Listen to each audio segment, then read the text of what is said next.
very much, Jim Simpson, and hi, everyone. Wayne Garrett, who has had a real tough playoff and also a bad start in this World Series, 0 for 5 yesterday. He was the leading batter for the Mets in their pennant drive in the month of September. He had 6 home runs, 17 runs batted in that month. And Wayne leading off, he'll be followed by Felix Millan and Rusty Staub. By the blue, reading a sign, and we're all set to go for the second game of this World Series. There's the windup and the pitch. It is low and outside a ball. Blue 120 and lost 9. In the month of August, he had a fine August and also September. 11 and 2 in those 2 months. There's a fastball back and swung on a miss. Pitch right over the inside corner, about belled out. The first strike by Vida Blue. He struck out 158 batters in the regular season, worked 264. Now time is called as the first base umpire, Jerry Neudecker, runs in, says something to Augie Donatelli. And evidently there's something that is bothering the situation in back of home plate over where the photographers are on the Oakland side of the field, the third base side. Looks like the top of a container for camera equipment or something was up and was reflecting toward first base and getting in the eyes of the camera. Now the pitch back to the plate, a fastball over the outside corner. It's 1 ball and 2 strikes. Wayne Garrett, a left-hand batter, batted .256 for the year with 16 home runs, 58 runs batted in. Now the next delivery, and Garrett takes it. It is just outside, ball 2. Again blew back with that fastball and just off the edge of the plate. Garrett being played just about straight away by the Oakland outfield. And at 2-2 to pitch to Garrett. It is taken again, rolling outside, just off the plate, and the count goes to 3 balls and 2 strikes. In the course of a season, Vida Blue had 105 walks on his pitching record. Was in 37 balls. Ball as a starting pitcher. Now it's 3-2. The pitch back to Garrett, swung on and missed, and Garrett has struck out the first out of the ball game. Got him with a 3-2 fastball. That'll bring up Felix Millan. Felix was 1 for 4 in yesterday's ball game. Batted .290 for the year with 3 home runs and 37 runs batted in. Set a Met record for base hits in a single season at 185, breaking a record that was originally set by Tommy Agee. 1 away. We're just underway. Millan with that bat choked up about 12 or so inches, and he takes the first pitch for a ball. Blue gave up 26 home runs in the regular season. Now the left-hander into the windup, and the pitch to Millan is taken over the outside corner. Millan decoying a bunch. It's called a strike. 1-1 the count. Augie Donatelli, a National League umpire, calling the balls and strikes. If there is a difference in the strike zone, it would be that the National League has a lower strike zone. Fastball is flopped to the right side out of play. 1-2 to count. The ball is fielded nicely in foul territory by a very pretty lady. Down in left field and also in right field in foul territory here in Oakland, they have ball girls. 1 ball, 2 strikes. Millan out of the batter's box now gets back in, goes into that deep crouch, almost over the outside part of the plate. He is really leaning over. And at 1-2 to pitch by Blue, it is in, called strike 3, and Millan did not like the call. So Blue has struck out his first 2 batters. And that brings up Rusty Staub, who batted .279 in the year. He is making his first appearance in the World Series. Rusty actually was in yesterday's ball game as a pinch hitter. When he was announced into the lineup, Dick Williams switched his pitchers, and then Rusty did not bat. He was called back to the bench, and Jim Beecham hit for him. First pitch to Staub. It's outside the ball. Rusty had 3 home runs in the championship series against the Cincinnati Reds. They were all off left-hand pitching. 2 off Ross Grimsley, the other off Don Gullet. 1 ball, no strike. And the pitch back by Blue, swung on and missed. Fastball, it's 1-1. Blue has good velocity as he starts off this ball game. Staub, a left-hand batter, being played as a pull hitter. The pitch back is just off the plate, and it's a ball. 2 balls and 1 strike.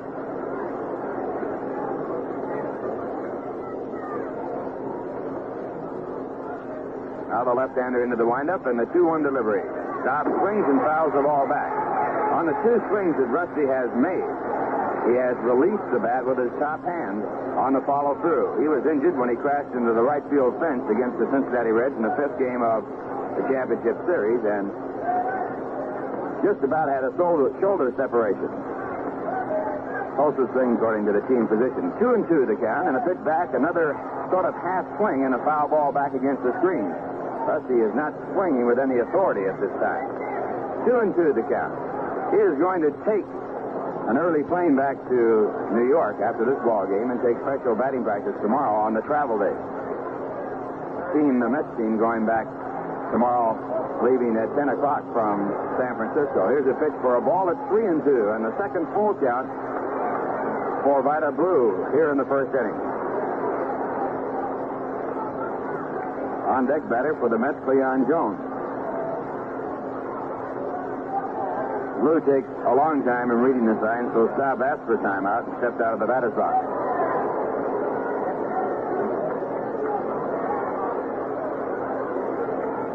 Now Staub back into the batter's box and Blue into the windup, and the 3-2 pitch. It is grounded out over the top of the mound, coming hard as Campaneris. The fielder in front of second base. The quarter first is in time for the out, and the side is retired in order. The score after one half inning, the Mets nothing, the Oakland A's coming up. Gary Koosman out on the mound now with a 14-15 record on the year, but after the All-Star game, he was a superb pitcher with an earned run average over the latter half of the season of only 2. And, of course, he won that 9-2 game in the playoffs last Monday against Cincinnati, and in the World Series of 1969, he was the pitching hero. Milner will be at first, Mion at second, Held from the shortstop, Garrett at third, Jones in left, Hahn in center, Staub in right, Rhodey behind the plate, and, of course, Koosman on the mound. The Mets have been very anxious today. Koosman started warming up early, confused apparently about the start time, so he warmed up actually twice. And as the leadoff batter, Garrett, was batting, there was the man on the on-deck circle, but Staub was right there with him. They have 2 on deck, so the Mets are anxious. They want to square the series as Campaneris steps in, and he is well. All right, Jim, and Gary Koosman with an earned run average for the entire season of 2.84 with a 14-15 record will be pitching to Bert Campaneris, who was 1 for 4 yesterday. Campaneris batted .250 in the regular season with 4 home runs, 42 batted in. The first pitch by Koosman, a fastball. It swung on and missed, strike 1. Koosman made 35 appearances, all as a starting pitcher. With 12 complete games, he had 3 shutouts. Now the left-hander into the windup, the 1-strike pitch, and it is swung on and fouled back against the screen, and again Koosman back with a fastball. It's strike 2. Koosman worked .263 in innings pitched. He had 156 strikeouts, walked 76, gave up 18 home runs, and allowed 234 base hits. And the next pitch is way outside and high as Koosman changes up. It's off Jerry Grody's glove and rolls away, and that got the attention of the crowd. 1 ball, 2 strikes. It'll be Bert Campaneris, Joe Rudi, and Sal Bando, the first 3 batters for the A's. Now the signs are out, and the 1-2 pitch. It is grounded out to shortstop. A 2-hopper for Bud Harrelson. He fields the ball, throws to first base, 1 away. That will bring up Joe Rudi, who was 1 for 3 yesterday, and he had a run batted in. Yesterday's ball game, Rudi tried to bunt his way on 2 times. One time he was hit out of the batter's box and was out. The other time he was credited with a sacrifice, although he was running for a base hit. Campaneris was on first at the time. Rudi hit .270 in the regular season with 12 home runs and 66 runs batted in. Here's the pitch by Koosman, a changeup, but it's outside of the strike zone. It's ball 1. Koosman will change up off the fastball and also will throw a slow curveball. Mixes in a hard, fast-breaking curveball with his fastball. Gary from Morris, Minnesota. 1-0 pitch. Again, it is a change of pace. It's ball 2. 2 balls, no strikes. Breeze is blowing in from left field, but a good hitting day. On a bright, sunshiny day, the temperature somewhere around 75 degrees.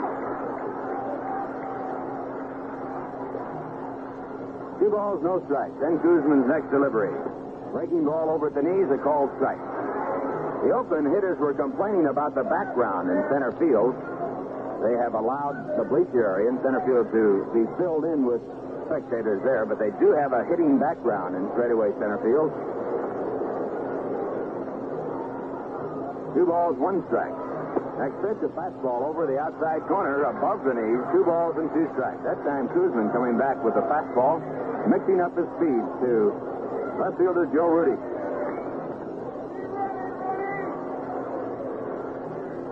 Rudy's base hit yesterday was a line drive to right field off an outside fastball by John Matlack. Next pitch is hit deep to left. It's way back.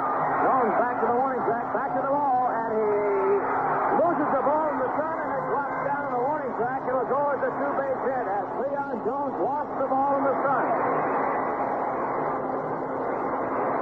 Leon went back to the wall. He was there. He looked up, could not find the ball, and it dropped beside him.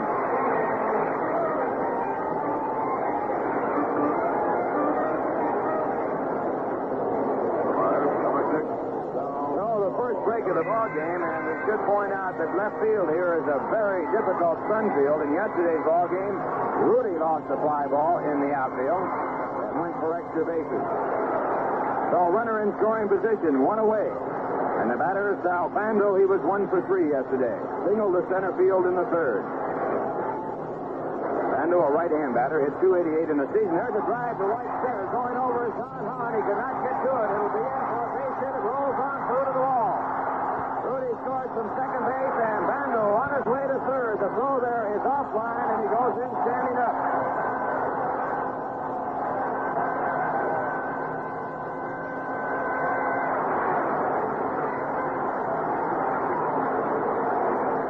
Sal Bando with a 3-base hit, and the Oakland A's lead 1.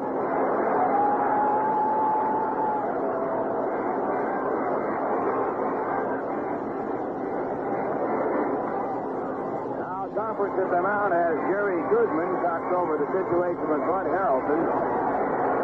Batter coming up is Reggie Jackson. And the Mets will set up with their infield either in or back against the left-hand batter. Jackson in yesterday's ball game was 0 for 3. He also walked on 4 pitches. And the Mets are playing their infield in. Their infield is in, and they're set for a play at the plate. The first pitch by Koosman is low. It's ball 1. Jackson batted .293 in the regular season with 32 home runs, 117 runs batted in. He led the American League in home runs and runs batted in. 1 ball, no strikes. A's leading 1-0, and a runner at 3rd base. 1 man out, bottom half of the 1st. Now Koosman working from the set position. Here's the pitch. It is over the outside corner. It's all strike, and the count 1 ball and 1 strike.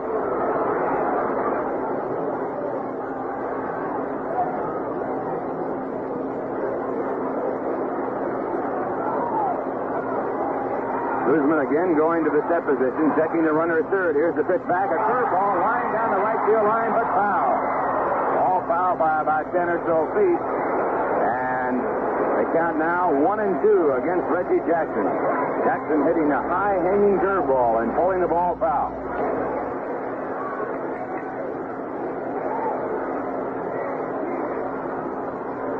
Koosman in a jam right here. Now again goes to the set position, and his 1-2 delivery.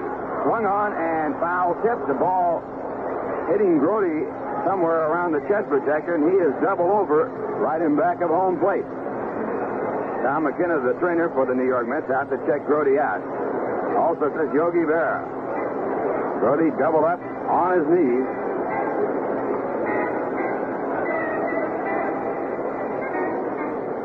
Situation starting off in a hurry in this ball game after Campaneris had grounded out to short. Joe Rudy hit a long fly ball to left field that Leon Jones lost in the sun. It dropped beside him. And then immediately, Sal Bando tripled up the alley in right center field. So a run is in and a runner at 3rd. And time is back in again as Grody is all right. Yogi Berra back to the bench.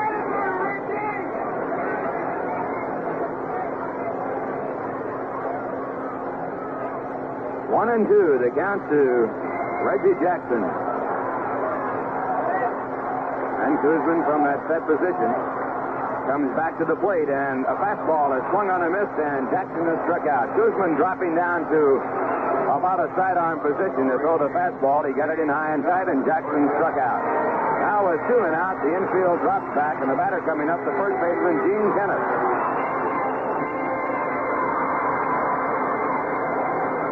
Kenneth 0 for 3 yesterday, batted .258 in the regular season with 24 home runs and 84 runs batted in. Gary Grody out to the mound to talk with Gary Koosman.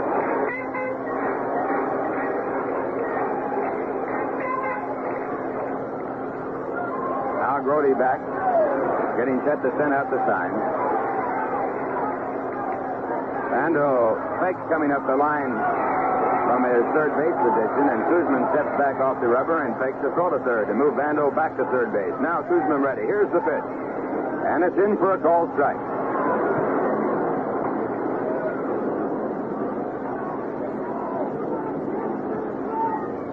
Tennis being played as a full hitter by the New York Mets outfield. Koosman into the windup and the 1-strike pitch. It's high and inside.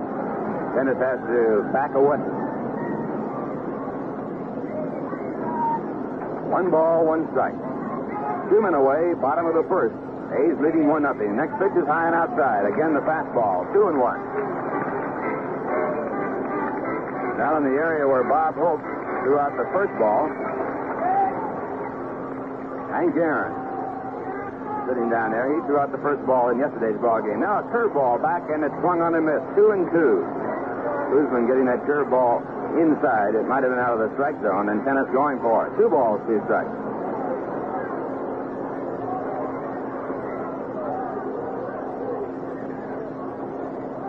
Now Koosman backing off the pitching rubber, and so Tennis steps back out of the batter's box. Now he gets back in. Koosman sets up. Here's the windup.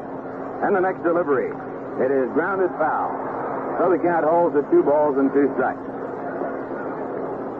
Against left-hand pitching, the A's in the course of the season won 27 and lost 22. The Mets were 23 and 27 against left-hand pitching.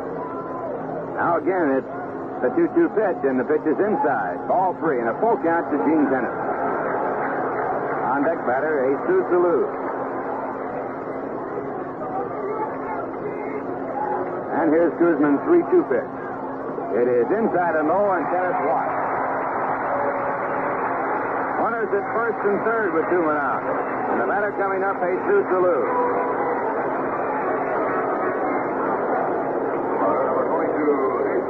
Alou was 0 for 3 in yesterday's ball game.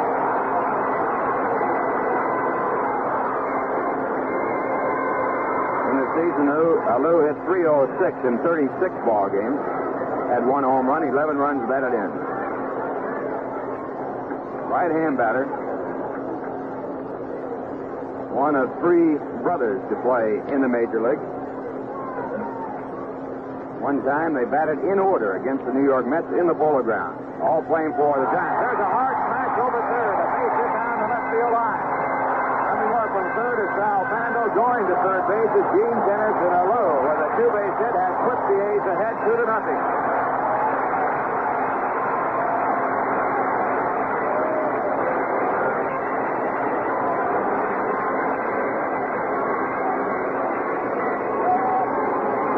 Leading 2-0. They still have runners on. Runners at second and third base, and the batter coming up, the catcher, Ray Fosse.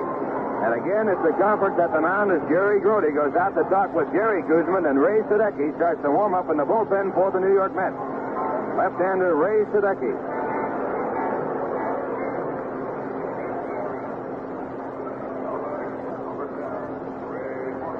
Grody now coming back behind home plate.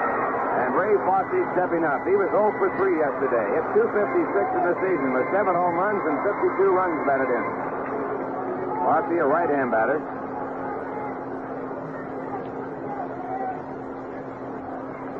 And Jerry Koosman working from the windup.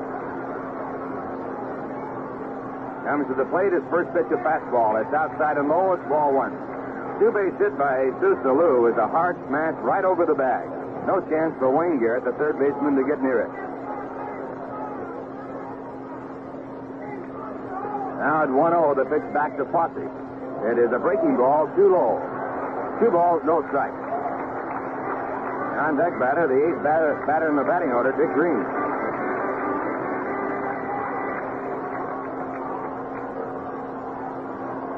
Kuzman again backing off the pitching rubber. First base is open, and it looks like they might put Fossey on with a count of 2 balls and no strikes. First base is open, and they're going to walk Fossey now with the count going his way to 2-0. There's a pitch outside. It's ball 3.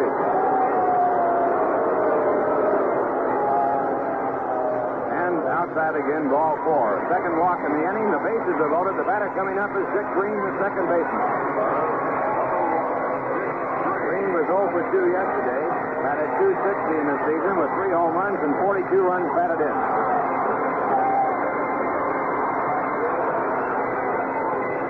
And Gary Kuzman with his back to the wall. Here's his windup and the first pitch. It's in for a called strike. Brody's faking to throw to first base, but no one covering, and Fossey with a quick start back to the bag. 1 strike count to Dick Green. Ball tossed to Augie Donatelli as he wants to look at the ball. He checks it out and keeps it in play.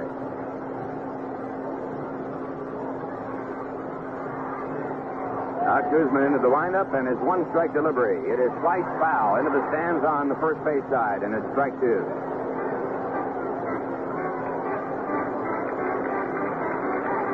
Green stepped out of the batter's box, does some stretching exercises, now gets back in. Gene Tennis, the runner at third, Jesus Alou, the runner at second, and Ray Fossey at first base. And the 2-strike delivery. Swung on and missed, and Green is struck out. That ends the half inning. But in the inning, the A's scored 2 runs on 3 hits, no errors, 2 walks, 1 intentional, and 3 men left on base. And the score at the end of 1, the A's 2, the Mets nothing. Along with Ralph Kiner, Jim Simpson back in Oakland, California. Vida Blue warms up. He got Garrett swinging at a fastball in the first inning, struck out beyond looking at a fastball, and got Staub to send a slow over to Campaneris. He's had a 1-2-3 inning. Charles O. Finley, owner of the Oakland A's, noted for many things, thinks that he's tried to do with baseball, and his Oakland A team warmed up just now, their infield practice, with one of the innovations he wants to get into baseball, an orange baseball. They're using the regular white one as Cleon Jones steps up, and here's Ralph. You know, Jim, that was tried and done many times before. The first time I saw that was in Evans Field back in the 40s. Supposedly you're supposed to be able to see the ball a little bit better if it's orange. Well, it's the international color what they use on white jackets and for constables, police officers, guarding, something else. It's that color orange. It's supposed to be the best color to pick up. Well, right now it's Cleon Jones to lead off for the Mets. They're trailing 2-0. Jones batting for the first time was 2 for 4 in yesterday's ball game. And the first pitch by Blue is hit out to deep right field. It's way back into the corner goes Jesus Alou. He's looking. It is going. It is gone. Goodbye. Cleon Jones with a home run in the right field corner, and the Mets are on the scoreboard.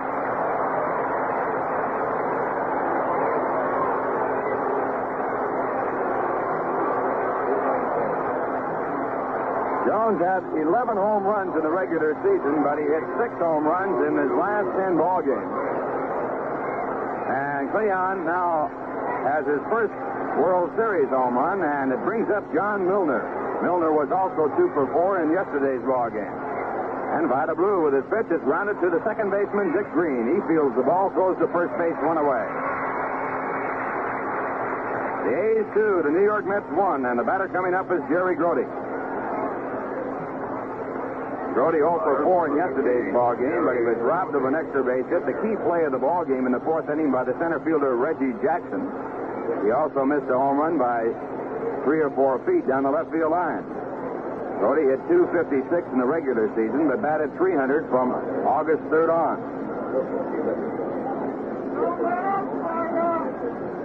Grody, a right-hand batter, stepping into the batter's box.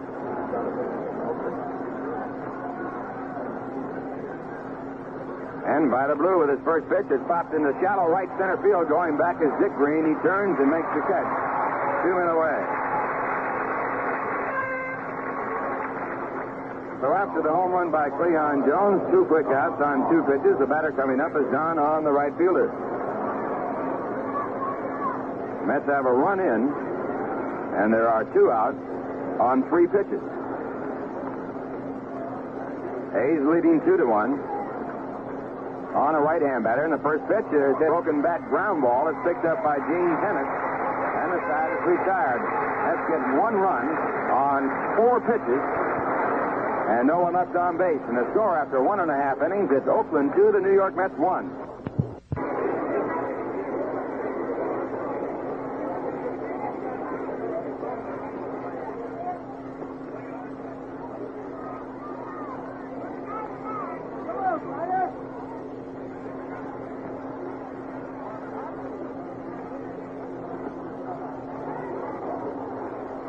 By the blue, the batter for the Oakland A's. And the first pitch, a called strike, and now Kuzman back, and it's strike 2.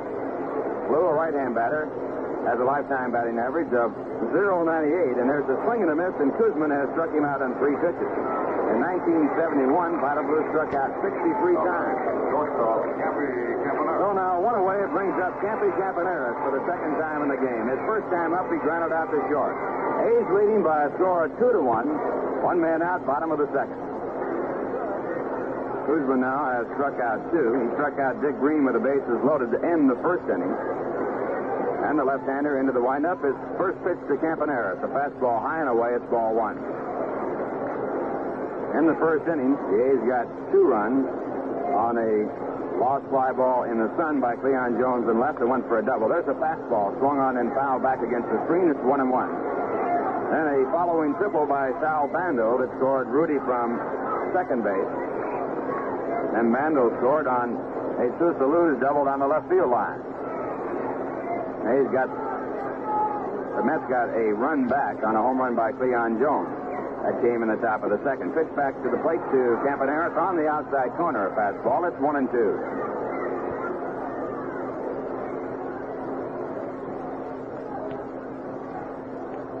Now Kuzman with his next delivery is swung on and fouled back into the stands on the first base side. So the count holds at 1 ball and 2 strikes.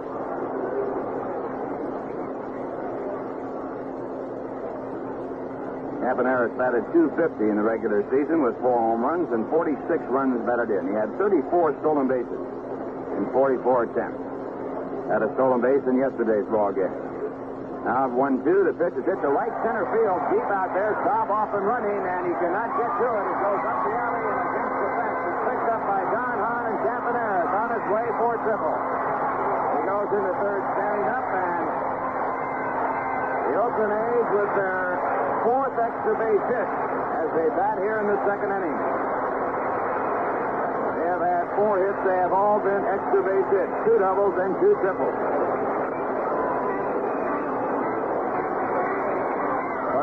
At third, again, the Mets will have to make the decision as to whether or not they'll play the infield in. The batter coming up is Joe Rudy, the left fielder. And again, acting starting up in the bullpen for the New York Mets. Ray Sadecki going out to throw. He was throwing in the first. Mets have made their decision. They're going to play the infield in with Joe Rudy, the batter. Rudy is 2 for 4 in the series. He has doubled in this ball game. He singled and drove in a run in the first ball game.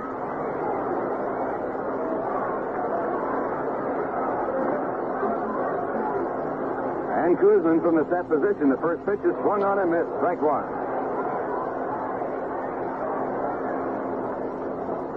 Campaneris with that base hit now is hit in 9 consecutive games going back to the end of the season. 2 games in the season, 5 in the playoffs, and 2 here in this World Series. Outstanding speed. The runner at third, Campy Campaneris. Kuzman working from the set position. Let's have the infield in, 1 man out. And here's the pitch to Rudy. It's a breaking ball, a hard curve ball. It's just inside. 1 ball and 1 strike.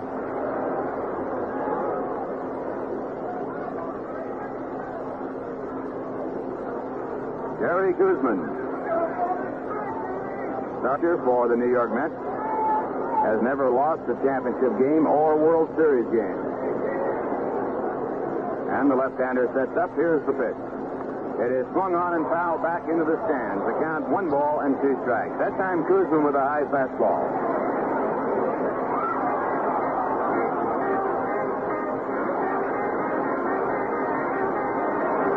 We have a capacity crowd here today in Oakland. There might be 1 or 2 seats in the very far reaches of the upper deck. Other than that, it looks like a capacity crowd. Now at 1-2, the pitch. Hit on the ground through the middle, a base hit. and the A's lead by a score of 3-1. Rudy gets his second base hit of this ball game, his second run batted in of the World Series, and the A's lead 3-1. With the infield in, that ball not hit hard, but hit just far enough to Harrelson, the shortstop, left that he could not get to it, and it went into center field. That'll bring up Sal Bando. He tripled to right center field in the first. Driving in Joe Rudy, who had doubled from second base. And the first pitch to Bando, a breaking ball way inside. A good play on it by Grody. A one-hand catch, this ball one.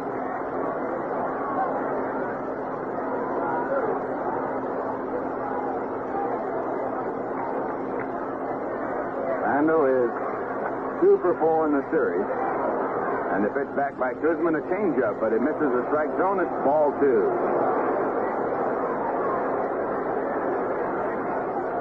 A's have 3 runs on 5 base hits. The Mets have 1 run on 1 base hit, a home run by Jones.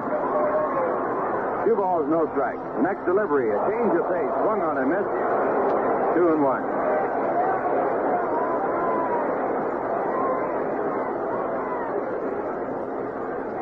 Joe Rudy, the runner at first base, did not attempt to steal a base in the regular season. As a very shortly, Kuzman sets. And the pitch.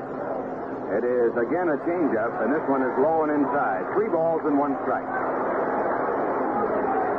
On deck batter, Reggie Cleveland. And the A's right here in a good hit and run situation. Bando stepping out of the batter's box. Reggie Jackson, the on deck batter. And the pitch, the runner going. The throw to second base is perfect, and Rudy is out. Perfect throw by Jerry Grody as the runner was going on the 3-1 count.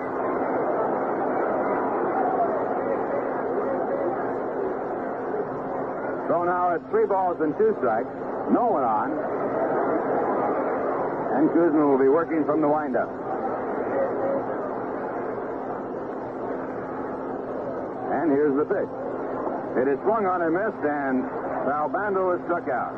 3rd strikeout for Jerry Kuzman in the ball game, but in the inning, 1 run on 2 hits.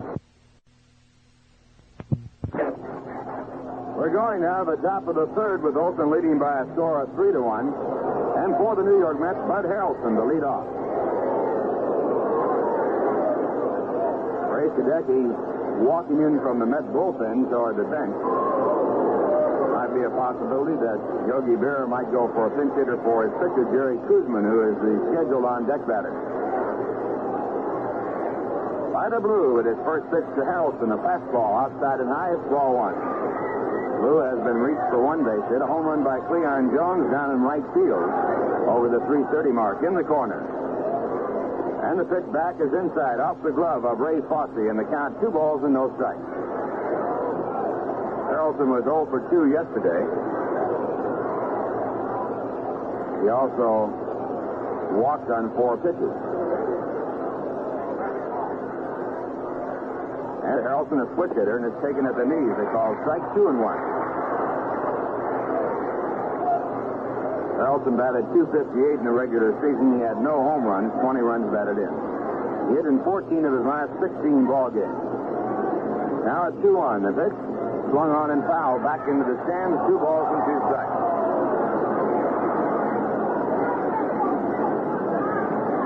Jerry Kuzman is in the on-deck circle. A's leading 3-1. Mets batting in the top of the 3rd, no one out.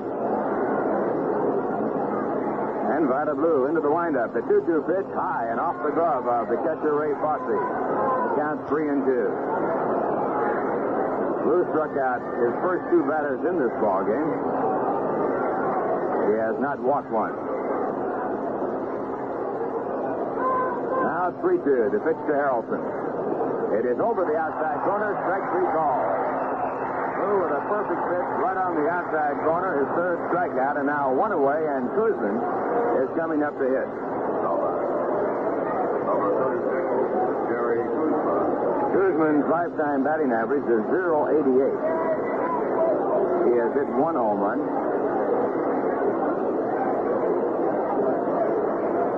Kuzman, a left-hand pitcher, is a right-hand batter, as is Vida Blue.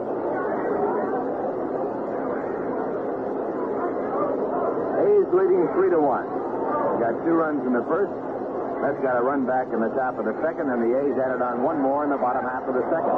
First pitch to Kuzman is a fastball. It's fouled back into the stand.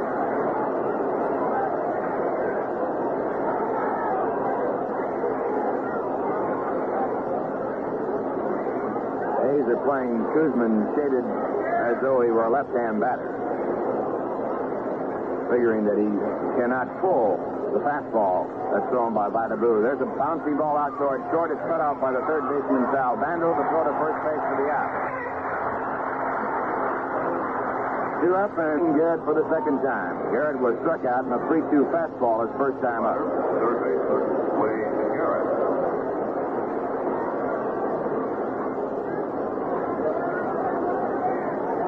Garrett batted .256 in the regular season with 16 home runs and 58 runs batted in. Left-hand batter, slightly open stance. And the first pitch. It's over the inside corner, called strike. Vida Blue pitched 4 shutouts in the regular season. He had 13 complete games. Now the left-hander back, and the pitch is swung on and missed, and it's strike 2. And Garrett fooled badly by a breaking ball at a half swing.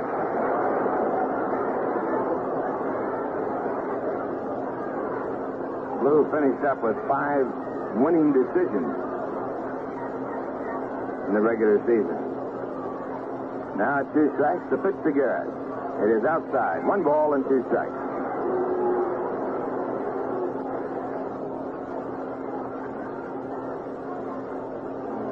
Now the windup and 1-2 delivery. It is drilled to right, and this one is gone. Goodbye.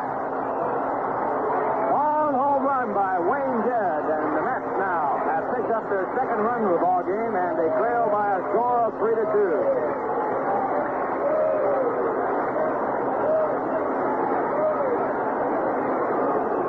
So Garrett gets his first hit in the World Series. He had gone 0 for 6. And it's now a 3-2 ball game with Felix Millan coming up. Second baseman, Felix Millan. Millan was struck out on a 3-2 fastball his first time up. He got caught looking. He did not like the call.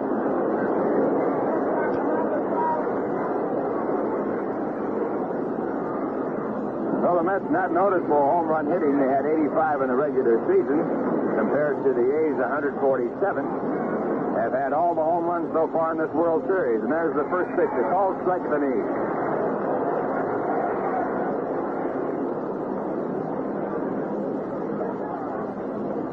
And Blue into the lineup, the 1 strike delivery. It is grounded slowly out to the right side, foul. And they counted strike 2. Leon had a 3-base hit in the first ball game. Ball that was misplayed and/or lost in the sun by the left fielder, Joe Rudy. Left field, a vicious sun field here. 2 strike count. And Blue with his next delivery. It is grounded out to third, fielded on 1 big hop by Sal Bando. The throw to first base retires the side. 1 run on the home run by Wayne Garrett, the only hit, and no one left.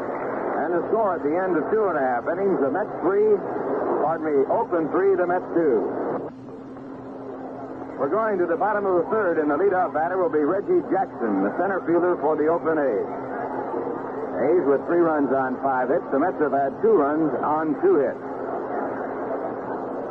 There have been 7 hits in the ball game, and 6 have been extra base hits. And the first pitch to Jackson is right at him, and he has to hit the dirt. Ball 1. Jackson was struck out on a high fastball his first time up. Kuzman has given up 5 hits. 4 of them extra base hits, 2 triples and 2 doubles. He has walked 2, 1 intentionally, and he has struck out 4. He'll be working to Reggie Jackson, Gene Tenace, and Jesus Alou, and the pitch back is called a strike. 1-1.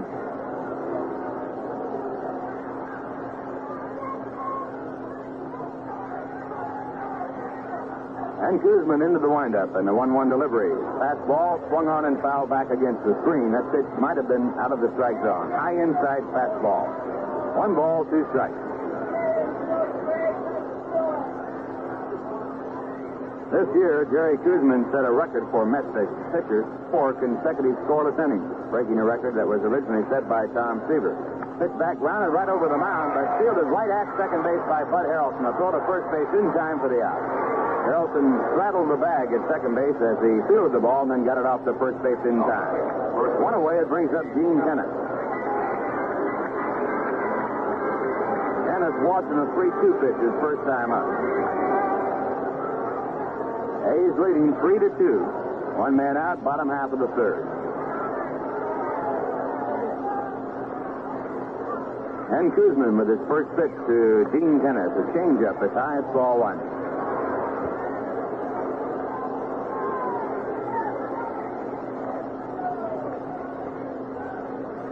And the left-hander's next delivery, a curveball breaking over and in, and it's called a strike. 1 ball, 1 strike.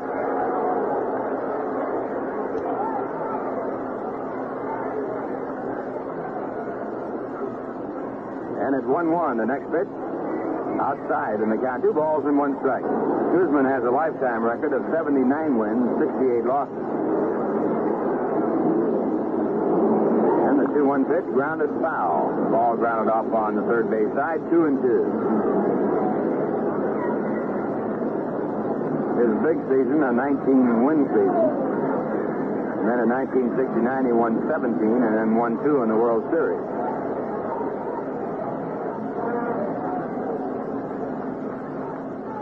2-2. The next delivery. It is a breaking ball that's inside. Kenneth started to swing and then held up in time. So, full count.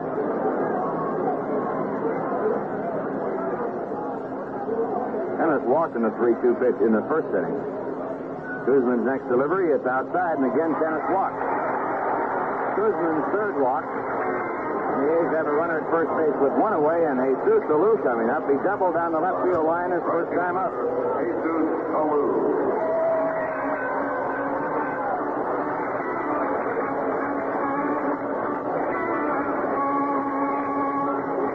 Alou, a right-hand batter.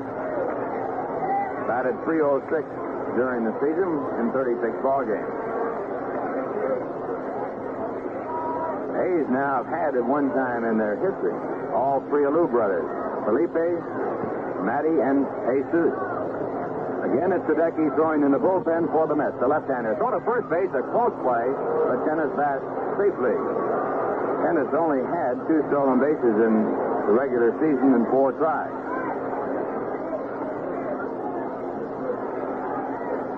Kuzman sets up again. And the pitch to the plate. It is a breaking ball outside and high. Mets have seen a lot of Jesus Alou. First with the San Francisco Giants. Later on with Houston. 1-0 pitch.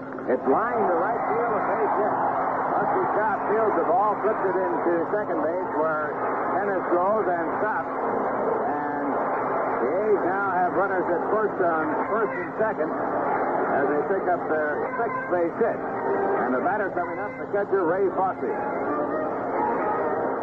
Lou now is 2 for 2 in this game, a double and a single. Toppers at the mound as Gary Grody talks it over with Jerry Kuzman. Fosse was walked intentionally in the first inning to load up the bases, and Kuzman struck out Dick Green.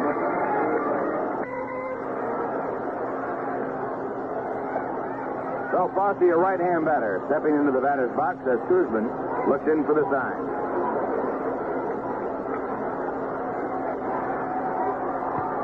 Now Kuzman going to the set position, and Fosse asking for time and getting it, and Donatelli, the home plate umpire, stepping out from his regular umpiring position. Time back in. And Kuzman's pitch. Check swing, bouncing ball to Kuzman. He fields the ball, throws back. Kuzman had trouble getting the ball out of his glove and threw it high and wide at second base, and Neon had to leave the bag to make the catch, and the bases are loaded. Error will be charged to Jerry Kuzman, A throwing there, and here comes Yogi Berra out to the mound.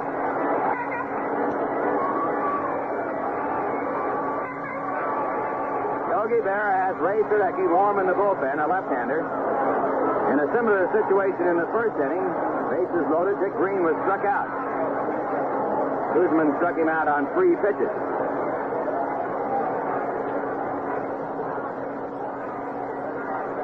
And the sign has gone out. And Ray Sadecki is coming in the ballgame, and Jerry Kuzman is going out. Jerry Kuzman worked 3 1/3 innings, charged thus far with 3 runs, 6 hits, struck out 4, walked 3, and a go responsible for all 3 men on base. Kenneth over third, Alou down at second, and Ray Fossey on at first, hooked there by Kuzman's throwing error. Jerry in his last 4 starts, including the playoffs, had allowed 3 earned runs in 32 2/3 innings of pitching for an earned run average of 0.83, and he had won 3 and lost none. Already today, in 2 1/3 innings of pitching, he has given up 3 earned runs, and it might be more before Sadecki can retire the side. Mets down in the World Series 1-0. Down in this ball game 3-2. And Ray Sadecki, still another left-hander, Ralph, is coming on to warm up. Mets are very long on left-hand pitching. And Sadecki has done both a good job as a starting pitcher for the Mets this year and also in relief. Ray Sadecki, a former 20-game winner for the St. Louis Cardinals, spent time with the San Francisco Giants. The Mets got him from the San Francisco Giants. He was in 31 ball games this year. He had 11 starts. Had a record of 5 wins and 4 losses. He's 32 years of age. Lives in Kansas City. This is his 3rd World Series game. Started twice for St. Louis in 1964, and he had a record of 1 win and no losses. So Ray Sadecki replacing Jerry Kuzman.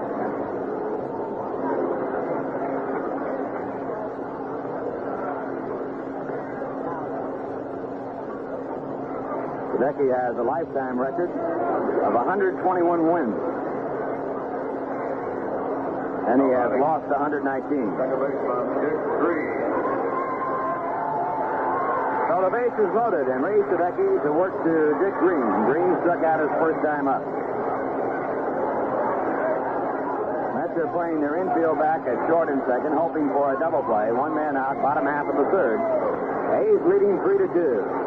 And Sadecki working from the windup. His first pitch to Green, a breaking ball that's inside a ball.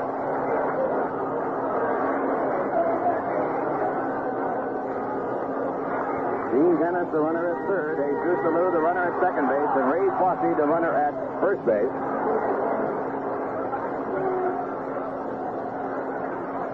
And now Sadecki reading the sign. And the pitch is on its way. A fastball swung on and missed. Letter high fastball in the count at 1 ball and 1 strike. Harry Parker is now throwing in the bullpen for the Mets, the right-hand pitcher.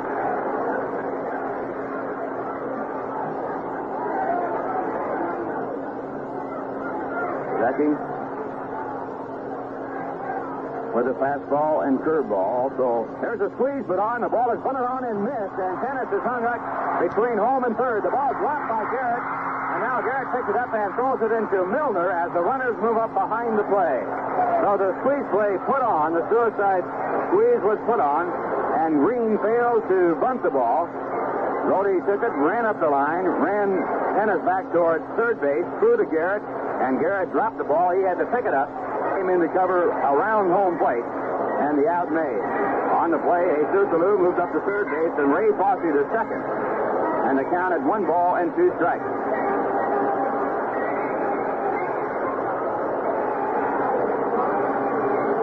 If you're scoring, the play went 2-5-3 for the out on Kenneth. First base is now open. Pitcher is on deck. Vida Blue, the pitcher. And Sadecki reading the sign from Grody as Jesus Alou bluffs up the line. Here's the pitch. It is a curveball and swung on and either missed or called a strike. An argument by Green at the plate, but it's a strikeout either way. And the side retired without scoring. No runs, 1 hit, 1 error, and 1 walk, and 2 men left on. And the score at the end of 3, the A's 3, the Mets 2. Back in Oakland, California with Ralph Kiner. This is Jim Simpson. We go to the New York 4th. Oakland out in front by the score of 3-2. It'll be Staub, Jones, and Milner to face Vida Blue who on 2 occasions has been given a 2-run lead, and each time has had that lead whittled by home runs. First by Cleon Jones, 2 up in this inning, and in the New York third on Wayne Garrett. Home run with a count of 1-2 on him and 2 out, and Blue made the mistake. It's 3-2. Here's Ralph. Okay, Jim, and the first batter for the New York Mets will be Rusty Staub. He grounded out to short in a 3-2 pitch his first time up. Mets have had 2 base hits, and the A's have had 6. The first pitch to Staub is way outside. It's off the glove of Ray Fosse. It's ball 1. Staub, Cleon Jones, and John Milner for the Mets here as they bat in the top of the 4th. Pitch back to Staub, a called strike over the outside corner. 1-1.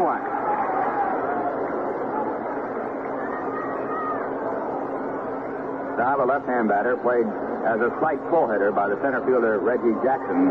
Next pitch is a fastball just high, 2 balls and a strike.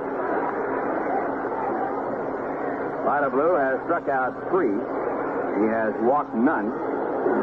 And the 2 hits home runs by Wayne Garrett and Cleon Jones.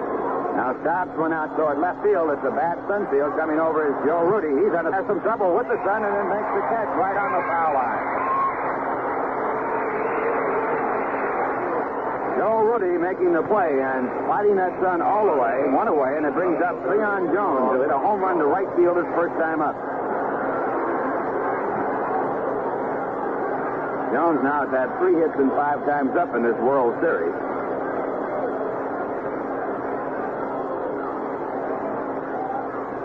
He batted .300 in the championship playoffs with 6 hits and 20 times up against the Cincinnati Reds.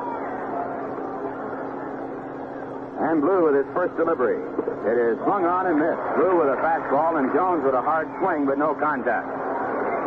Jones batted .260 in the regular season with 11 home runs. Cleon missed a lot of action. And at 1 strike, the next pitch. Fastball, it pops out of the glove, and it's called a ball. 1-1 the count. Ray Fosse had about 6 or 7 balls that have popped out of his glove in trying to handle Vida Blue. Now the left-hander back into the windup. Here's the pitch. And Jones drives it on the line to center field, but Jackson over, and he can't get to it. It gets in front of him. He blocks the ball with his body and then quickly picks it up, and Jones has to hold his first base.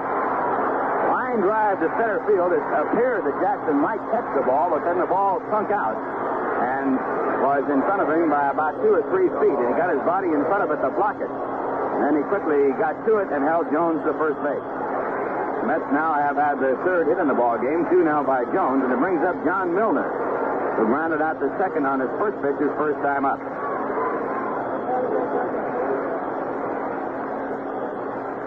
Milner 2 for 4 in yesterday's ball game, led the club in home runs. He had 23 in the first pitch by Blue, a called strike at the knee.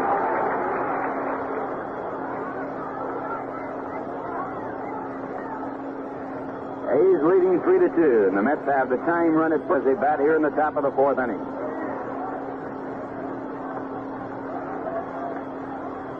And Blue with his next pitch is hit off the hands by a foul ball, fielded in back of third in foul territory. And some of the fans here thinking an out was made as the third baseman Sal Bando backhanded the ball through to first ahead of John Milner, but the ball a foul ball, and it's a strike 2 count.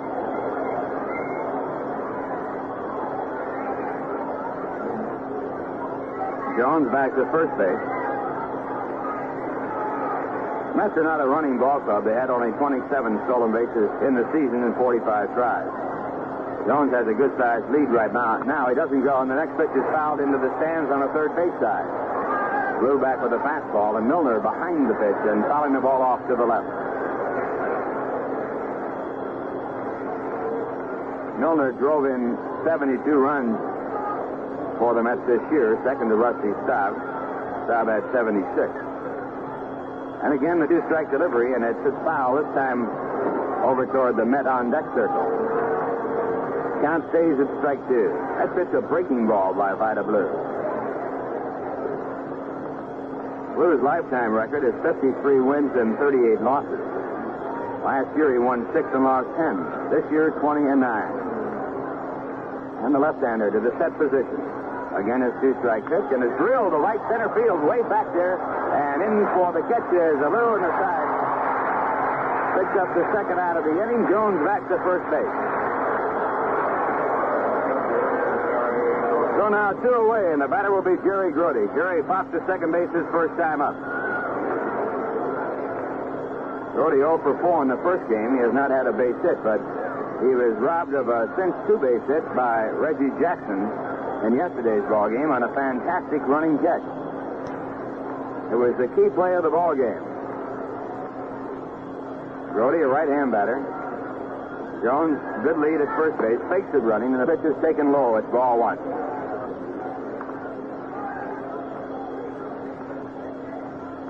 Grody also missed a home run by 3 or 4 feet down the left field line in yesterday's ball game. He hit only 1 in the regular season. Here's a good hit-and-run man. 1-0 pitch. Grody takes it low again. 2 balls and no strikes. Now Fosse walking the ball back to the mound.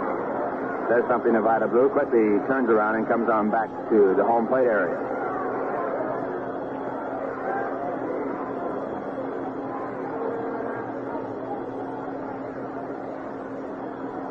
Two balls, no strikes.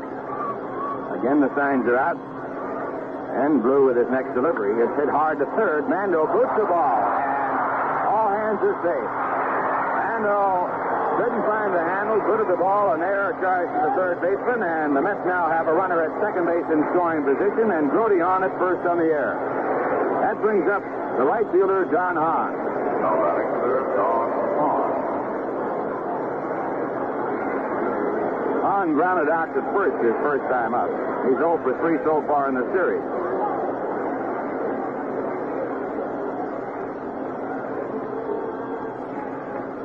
A's leading 3-2, but the Mets with runners at first and second base. And Blue with his first pitch to Hahn. It's low for a ball.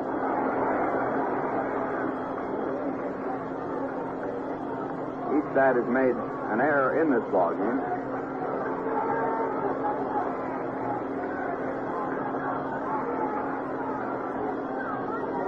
Now Blue to the set position, and a 1-0 pitch.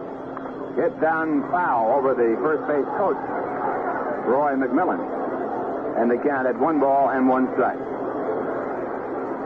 Mets have Roy McMillan, the veteran Major League shortstop, coaching at first base, and Eddie Yost, outstanding Major League third baseman in his day, coaching at third. Rube Walker is their pitching coach, and their bullpen coach, Ignatano. Here's the 1-1 pitch. Hahn hits it to right field. Coming up is Jesus Alou, and he makes the catch, and the side retired. A line drive right at Jesus Alou, and in the inning, no runs, 1 hit, 1 error, and 2 men left on. And the score after 3.5 innings, the A's 3, the New York Mets 2.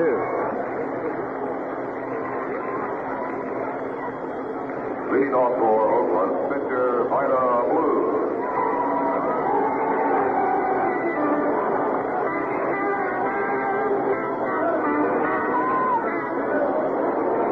Skinner along with Jim Simpson from Oakland, California. The A's batting here in the bottom of the 4th inning, leading by a score of 3-2. And the first batter for the A's will be Vida Blue. On the mound, Ray Sadecki, who relieved Jerry Kuzman, and the first pitcher called strike. Blue was struck out on 3 pitches by Jerry Kuzman his first time up. Now Sadecki working to his second batter in this ball game. He comes back with a sweeping curveball that catches over the outside corner, a strike call. Blue now has seen 5 pitches. They have all been strikes. And here's number 6. It is swung on and fouled. And the count holds at strike 2. Blue has had 1 home run in his Major League career. And I believe it came his first time up in the Major League. And Sadecki again with a 2-strike delivery. It is high in the ball. 1-2. A's have had 3 runs on 6 hits. They've also had 3 walks, 1 intentional. The Mets have 2 runs on 3 base hits.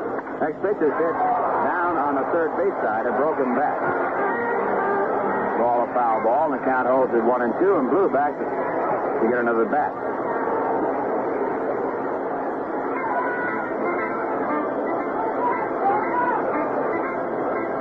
Jerry Kuzman went 2 innings for the Mets, was charged with all 3 runs. Gave up 6 hits. Struck out 4 and walked 3. And Ray Sadecki, working to his second batter, came in with the bases loaded and picked up an out on a missed suicide squeeze and then struck out Green. Next pitch is a fastball that swung on and missed, and Brewer struck out for the second time. Sadecki now has pitched to 2 batters and struck them out. And with 1 away, the batter coming up will be Campy Campaneris, who has tripled and 2 times up.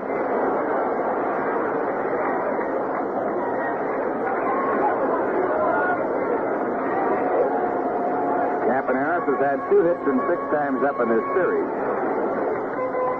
And Sadecki with his first pitch to the right-hand batter. It's down low, a ball.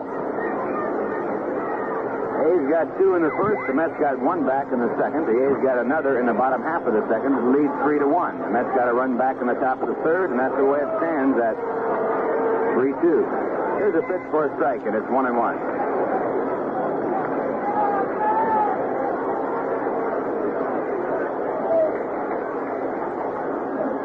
Campaneris out of the batter's box, now gets back in.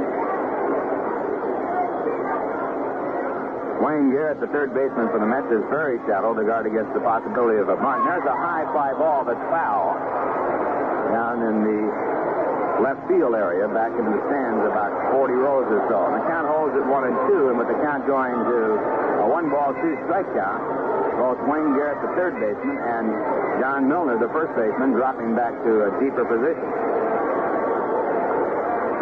Campaneris beat out a bunt for a base hit in yesterday's ball game. And the 1-2 pitch, he tries to bunt, but then sees the ball out of the strike zone, pulls the bat back, it's ball 2. So even though the count was at 2 strikes, Campaneris was going to try and bunt his way on again. Again, he's even with the bat. 2-2, and Sadecki back to the right-hand batter. There's a swing and a miss, and strike 3, and Sadecki has pitched to 3 batters and struck them all out. 7th, 8th batter to strike out in the ballgame.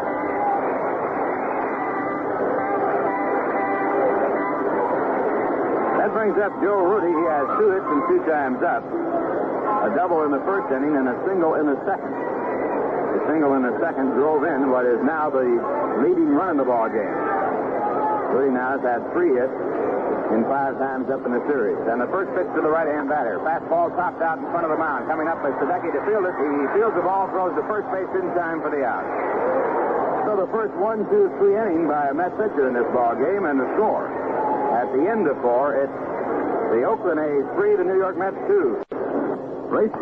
The next step will be Bud Harrelson, pitcher Ray Sadecki, and then back to the top of the batting order to Wayne Garrett, who hit a home run in 2 times. Vida Blue has completed his warm-ups, and for the 5th, he'll get it from. Okay, Jim, and as Bud Harrelson steps up to the batter's box, Harry Parker, a right-hander, starts to throw in the bullpen for the Mets to get set for any change for Yogi Berra and the New York Mets. If the pitcher comes up here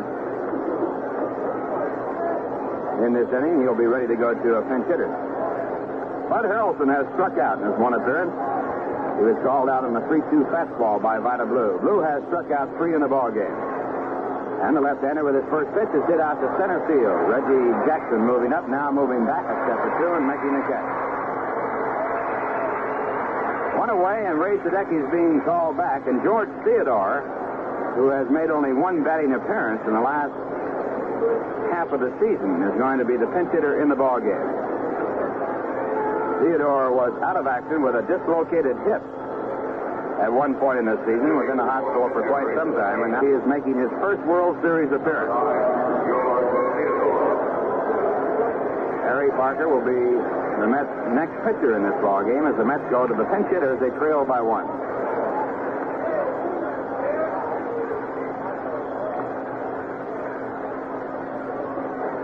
Theodore also missed some action in the regular season when he was hit actually right on his eyeglasses and received a cut on the forehead when he was hit by a pitch by Gary Ross of the San Diego Padres. Theodore, a right-hand batter. And the first pitch to George is off the glove of Foxy. It's inside ball one.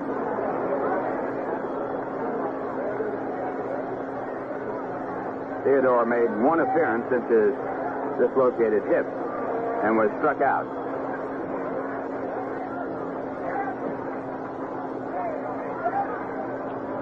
One ball, no strikes. Blue into the windup. The pitch to Theodore is taken high. 2-0 the count.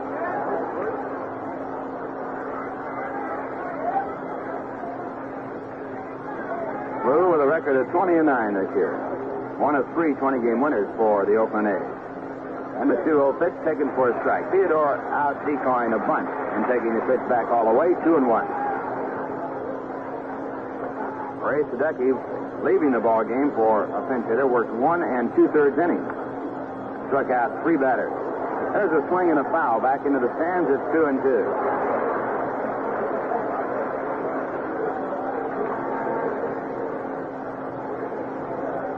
Pitcher record on the losing side, Gary Kuzman, the starting pitcher for the New York Mets. He went 2 1/3 innings, gave up all 3 runs. There's a bouncing ball through the middle, coming over Campaneris to field it and back at second. And the throw on the first base is in time for the out. Good brains by Campy Campaneris, a fine defensive ball player for the Oakland A's. That will bring up Wayne Garrett. Wayne homered his last time up. And that's 2 runs coming on home runs, one by Cleon Jones and one by Wayne.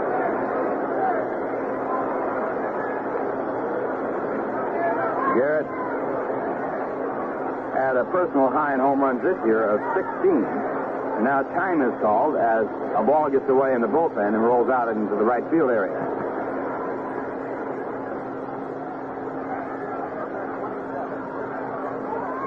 Garrett's home run was a long drive to deep right field. Left-hand batter against the left-hand pitcher. And here's the first pitch. And Garrett takes a fastball high. Ball 1.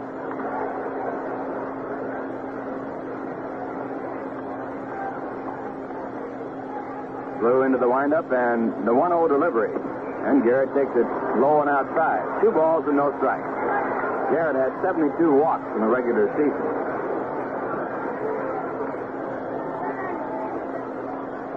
Now he checks with Eddie Yost to see whether or not he'll be hitting on the 2-0 pitch. And it's on the way. And he takes it for a called strike. Did not like the call on that pitch by Augie Donatelli. 2-1. Garrett steps out of the batter's box and now gets back in. They have banners all over the ballpark, but probably not as many as we'll see at Shea Stadium when this series continues Tuesday night at 8 o'clock Eastern Time. 2-1 pitch outside for a ball. It's 3 balls and 1 strike. Tom Seaver scheduled to pitch Tuesday night. He won 19 and lost 10 in the regular season. He'll be opposed by Jim Hunter, who won 21 and lost 5. Should be quite a pitching matchup there. Next pitch is low and outside, and Garrett walked. That's the first walk given up by Vida Blue, and the Mets have the tying run at first, but 2 men away.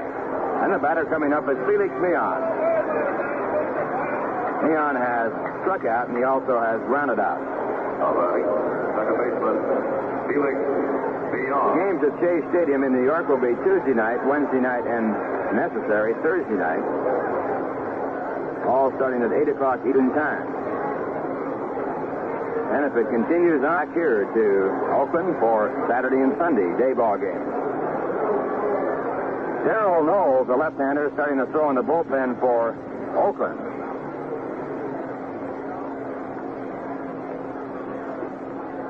Darrell Knowles, the left-hand pitcher, and Horatio Pena also throwing, a right-hander. Here's the first pitch to Felix Meon. It's low for a ball. Meon, with a base hit in yesterday's ball game, is 1 for 6. Batted .290 for the season for the Mets. His lifetime average before last year was .281. Now the 1-0 delivery, and it's taken for a called strike. The breaking ball in, 1-1. Meon came to the Mets with George Stone, who had a record of 12 and 3 for the Mets this year, in exchange for Danny Priscilla and Gary Gentry. Priscilla and Gentry going to the Atlanta Braves. Now throw to first base, and Garrett back from a short lead. Garrett leads the club in stolen bases. He had 6 in 11 tries. 1 ball, 1 strike. A's leading 3-2. The Mets with a runner at first base. 2 men out as they bat in the top of the 5th inning. And the pitch. It is grounded out to deep short. Campaneris fields it, throws the second in time as Green covers there, and the side is retired on the 4th play. In the inning, no runs, no hits, no errors, a walk, and 1 man left. And the score after 4.5 innings, the A's 3, the Mets 2.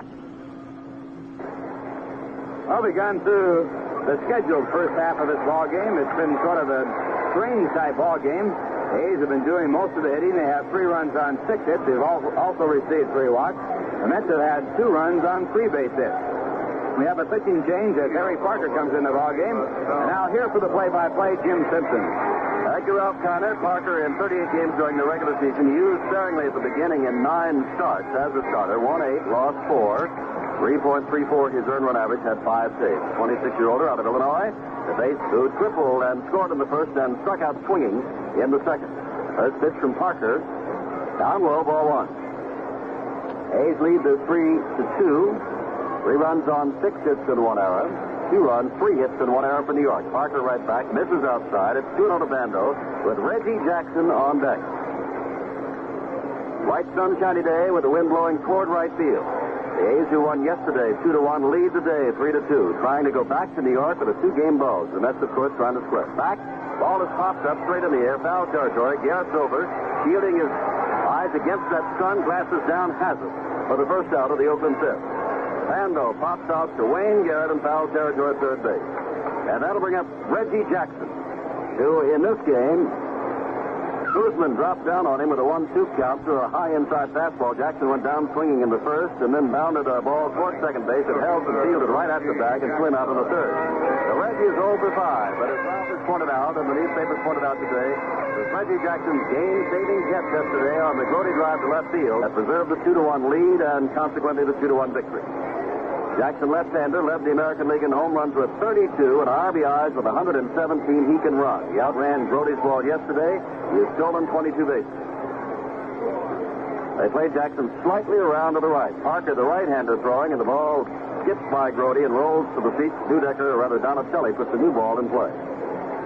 1 ball to Reggie Jackson. Augie Donatelli of the National League behind the plate today. When we opened before all of those frantic fans in New York on Tuesday night, an American League umpire, Jerry Newdecker, will be behind the plate. There's a called strike to Jackson. 1 ball, 1 strike. Newdecker in his first World Series will be umpiring, keeping the game together at Shea Stadium in New York with the Mets back home. Parker ready, takes something off this pitch, stays outside. It's 2-1 to Jackson. 1 out in the 5th. Gene Tenace, last year's World Series hero, who has walked twice in this game today, stands on deck. Parker ready and throws again on a drive toward right field. On comes Staub, and it is knocking off his chest. It's a clean single as he tried to short hop it. The ball bounced up and off Staub, but was kept in front of him, and so Jackson, who has feet, could not go for second. Parker gives up his first hit. That's the 7th hit for the A's and brings up Tenace, who works the starter Kuzman to a 3-2 count in the first and walked, and then to a 3-2 count in the third and walked, and later was the victim of the rundown as he tried to score on a squeeze bunt by Dick Green that didn't work out. Tenace swings, grounds it towards Garrett at third. Garrett goes to beyond at second, beyond back to first base, quick double play. And that ends the inning. No runs, 1 hit, no errors, and none left. We've gone through 5 full innings. The A's lead the Mets 3-2. We're going out of the top of the 6th inning. They're manicuring the field here in Oakland. And in the ball game, the A's have been doing the hitting. They have the most runs, but the Mets still in the ball game in spite of only 3 base hits. 2 home runs. And as we go to the 6th inning, the A's leading by a score of 3-2. Once again, here's Jim Simpson. Rusty Staub playing in his first World Series game up for the 3rd time. Staub, I'm sure you know by now, bothered by that near shoulder separation, suffered in the final game, or the next to last game, rather, the National playoffs up in New York when he crashed into the right field wall. Well, Staub took a couple of swings yesterday, decided not to play. The doctor said he could play today. He is in there. But both times, might be pitching, might be a shoulder. Both times he has hit the other way. He has sent a slow roller toward shortstop to Campaneris, and he lifted a soft high fly into left field that Rudy had trouble with the sun on that made the catch in short left field. So Staub, a left-handed batter, has hit both the other way. White or blue, ready to throw, and throws him a fastball, and Rusty fouls it to the screen, strike 1. On deck is Cleon Jones, who's had a perfect afternoon, a home run, and a sinking line drive single to center field. Blue ready, swing and a miss by Stop. We'll give you some final National Football League scores. Denver 48, Houston 20. New Orleans up to 13. Philadelphia upset St. Louis 24, or rather 27-24. Green Bay and Kansas City tied 10 apiece. Up high to Stop with a fastball. 1 ball, 2 strikes. Other finals, Buffalo 31, Baltimore 13, and O.J. Simpson went well over 100 yards again. Vida Blue ready. Back with a fastball. Up high, but Stop swings and misses, and Blue has his 4th strikeout. That'll bring up Jones with that home run on the first pitch he saw from Blue in the 2nd inning, and then the sinking line drive single in the 4th. 2 for 2. Other National Football League finals, the New York Jets without Joe Namath or Al Woodall defeated New England 9-7. Cincinnati handed Pittsburgh its first loss. The Steelers lose 19-7. Atlanta murdered the Chicago Bears 46-6, and won the New York Giants 21-3. Leon Jones, right-hander, standing in. Mets down in this ball game by the score of 3-2. First pitch, a strike at the knee. Some partial scores. How about this? Third quarter, Los Angeles undefeated Rams 34, the Dallas Cowboys 14. Minnesota 14, San Francisco 6 third quarter, San Diego 10, Oakland 6 third quarter. Blue ready, the 1-strike pitch outside with a fastball, 1 ball, 1 strike. Well, as yesterday, so it is done today. When we came on the air, the smog was so bad you couldn't even see the hills beyond center field, but now it's beginning to clear a little bit. Jones strikes out with a high fastball. Hold it. Beg your pardon. Check the count. 1 ball, 2 strikes. Leon walks away. And now steps back in. On deck is John Milner. In this 3-2 ball game. Mets need to get something going. Blue throws a fastball a little high. When I say it needs to get something going, aside from the home runs by Jones and Wayne Garrett, Jones has been on with a single, Garrett with a walk, and that's been it. And the only 2 base runners aside from home run hitters. This pitch misses off the corner of the plate. That is 3-2 to Jones. Well, I thought Cleon had struck out 1 time, and the crowd has thought so the last 2 times. 3 balls, 2 strikes.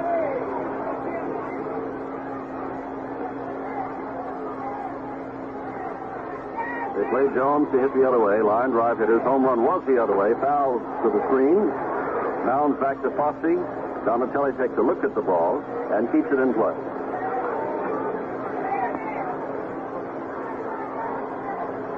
About 4,000 empty seats here yesterday afternoon. Only a few, if any, this afternoon. For Game 2 of the World Series. Blue right back, and there's a drive off to the right. Foul. Gets up into the mezzanine.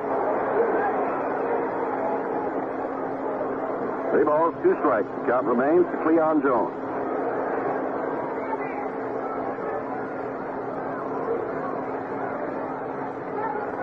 Breeze begins to pick up, blowing toward right field from left to right as Vida Blue is wind up, and the pitch is high and inside, and Jones draws the walk. And here comes John Milner. Well, you keep waiting for Milner. 23 home runs, the all-time high for a left-handed New York Mets batter during the regular season. He is grounded out and lined out here.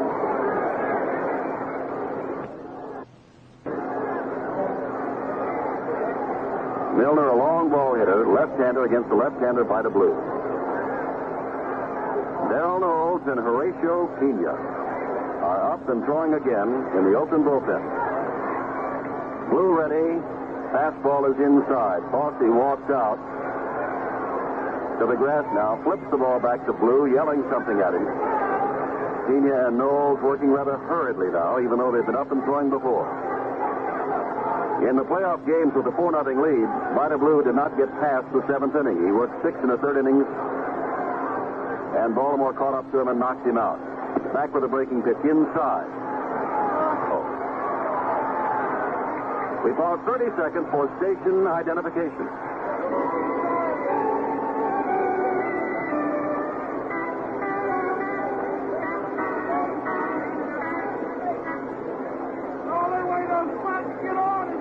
With Ralph Kiner, Jim Simpson back at Oakland. We're in the sixth with one out. Wes Stock, the pitching coach, has just had a few words with Vida Blue. There's a 2-0 count to John Milner, and this is fouled off into the on-deck circle. Jones on at first base. We said at the outset that a lot of people, Vida Blue's closest friends, are looking for Vida to win the first big one. He has never won in a playoff or in a World Series, and that's what they need to mature as a pitcher. All those victories during the regular season are great for Vida Blue, but he would like to win one in a World Series. Ball is hit out into short, right center field. Jackson charging on, a Lou over, drops in front of Jackson. On the way to third base goes Jones, and the throw goes to third base, not in time. Runners at the corners. The tying run is at third base with one out, and Grody coming up. Jackson made a very good decoy. He came up on that ball knowing he could not catch it, but he made a decoy like he would be able to catch it. It slowed Jones for a while. And then he did see that the ball was going to drop in. He used his good speed and went over to third. Well, Jones at third base. He scores. He's got a tie ball game, 3-3. Fossey looking around. Weststock has been out. Nobody's out of the dugout yet as Grody prepares to step in. Grody popped out, swinging at the first pitch of the second, and reached on Bando's arrow when he booted the ball in the fourth. And now here comes Dick Williams, which means that they're not going to allow the left-handed Blue, and Vida turns his back for the moment as Williams is making a very slow walk for the pitcher's mound, which means that Vida Blue apparently is going to be out of the ball game. And with Grody up, you would imagine that Pena, the side-arming right-hander, would come on to do the pitching to Grody. So Vida Blue may win this ball game because he has worked enough innings. But apparently he is not going to be around for the result. Williams talking has not yet made a decision, at least one that he has announced towards the bullpen. But now Donatelli walks out and says, "What is it?" Vida Blue has walked off the mound. He is not waiting for Pena to come in. He's just walking off of there, carrying his glove, head down, and gets mixed reaction from the crowd as Pena runs on. As Jim was pointing out at the start of the ball game, the Oakland Ball Club, not noticed for being a harmonious team. They have a lot of individuals, and they have a lot of people going their separate ways. And as has been pointed out in various articles here in this area, that this team, if they ever got to be a harmonious ball club, might not be able to win. Blue leaving the mound and not waiting for the pitcher to come into the ball game before leaving. That could mean one of two things. He just wants to get out of the limelight here and get inside, or whatever you might expect otherwise. Pena is a sidearm right-hander and should be very difficult on a right-hand batter, especially the first time that you have seen him. Very difficult for a right-hand batter to pick up a ball that's thrown from an unusual place, and he comes way down around his knees as he throws to the plate. Grody watching Pena complete his warm-up. At third base, Jones. At first base, Milner. Milner's just now walking out, and now Jones is also out of sight. Pena, of course, is with the Texas Rangers, and before that, when the Rangers were known as the Washington Senators, he has also pitched for Cleveland. 5 major league seasons behind him. Now Jones had gone all the way back to the dugout, perhaps for a drink of water, is walking slowly out towards third base. It is a very sunny day here, although not hot, but Jones and Milner both took the opportunity when Williams changed pitches to get out of the sunlight and get into the dugout for just a moment. Oakland leading here with one out in the score 3-2. Tying run at third, go-ahead run at the first base, and Grody the batter. 0 for 2. Vida Blue works 6. Makes that 5 1/3 innings. Gave up 2 earned runs so far. He is chargeable for both Jones and Milner. 4 base hits, struck out 4, and walked 1 man, and that was Jones in this inning. They're looking for the double play. In at the corners and a double play depth at short and second. Grody, the right-hander, gets Pena, who throws and hits him. Hits him on the hand. Donatelli had already signaled go to first base, and Grody was saying, "Hey, it hit me." And Donatelli was saying, "I know that. It hit you on the hand." So now the bases are loaded. On the first pitch, Pena, who sidearms in there, came too far inside to the right-handed Grody. Grody was hit on the arm earlier this year and had his arm broken and missed 60 days of the season. He was hit by Hernandez of the Pittsburgh Pirates, and that is the same arm that was broken earlier this year. Well, the New York Mets lost the first game yesterday 2-1 on 2 unearned runs. Today they're down 3-2, but now they have the bases loaded. Their first real threat of the ball game, only down by a run, and Don Hahn coming up. Hahn 0 for 2. He is grounded to Tennis at first base and sent a looping line drive into short right field that Alou hauled in. Harrelson steps in on deck. Hahn can fly. He can run. Infield still, of course, looking for the double play. Bases loaded. Hahn still outside the batter's box. Pena standing on the mound. Now Hahn steps in. Pena looks over to third. Now looks into his catcher, Ray Foster. Now Hahn steps up. Fosse directs his outfield, which has Hahn swung around to the right to the opposite field. Big gap between Jackson in center and Rudy in left. Blue Moon Oldham has begun to throw now.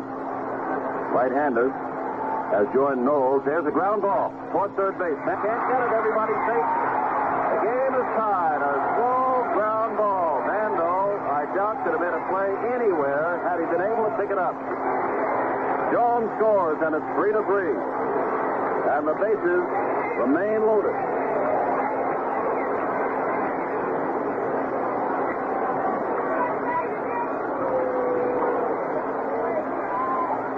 And that'll bring up Bud Harrelson. Shortstop, Harrelson. That's the 5th hit for the Oakland A's. For the New York Mets. Eddie Yost, the Mets coach, comes in, says something to Harrelson. The pitcher is on deck, of course.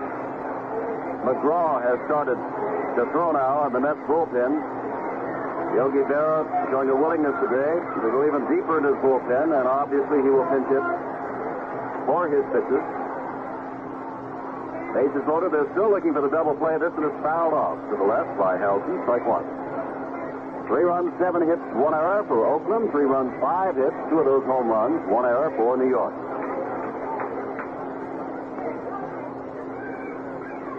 Knowles and Odom in the bullpen for the Oakland A's. He's taking a lot of time on the mound. Van for New York. Knowles and Odom in the bullpen for the Oakland A's. He's taking a lot of time on the mound. Vando and Tennis in at the corners. Vando on the edge of the grass at third base. Milner's the base runner there with him. Leading down the line. Pitch misses outside. 1 ball, 1 strike to Harrelson. Oakland got 2 in the first. New York came back with a Jones home run in the second. Oakland got another in the third. Garrett homered in the New York third to make it 3-2, and now they've tied it up here in the 6th inning.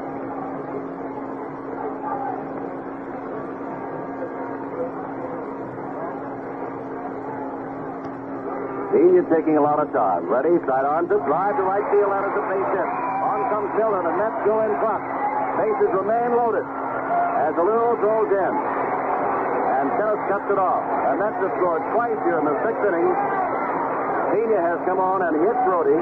Hahn got an infield base hit up the third baseline, and now Harrelson singles in Milner. The Mets take the lead for the first time in this World Series. Both those runs go against the record of Vida Blue, so he is now the pitcher of record on the losing side of this ball game. There is still 1 out. Garrett is on deck. We're missing someone, of course, because the pitcher is expected to bat. Donatelli is looking into the dugout to Yogi Berra saying, hey, where is your on-deck batter? Where's your batter coming up? Also, Reggie Jackson, the center fielder, has moved into the dugout area to pick out some sunglasses as the sun moves over towards center field. Coming out on deck is Ed Kranepool, swinging a bat. He was the replacement for Rusty Staub in the playoffs for the first time up in New York, singled in 2 runs. Jackson now returns to center field.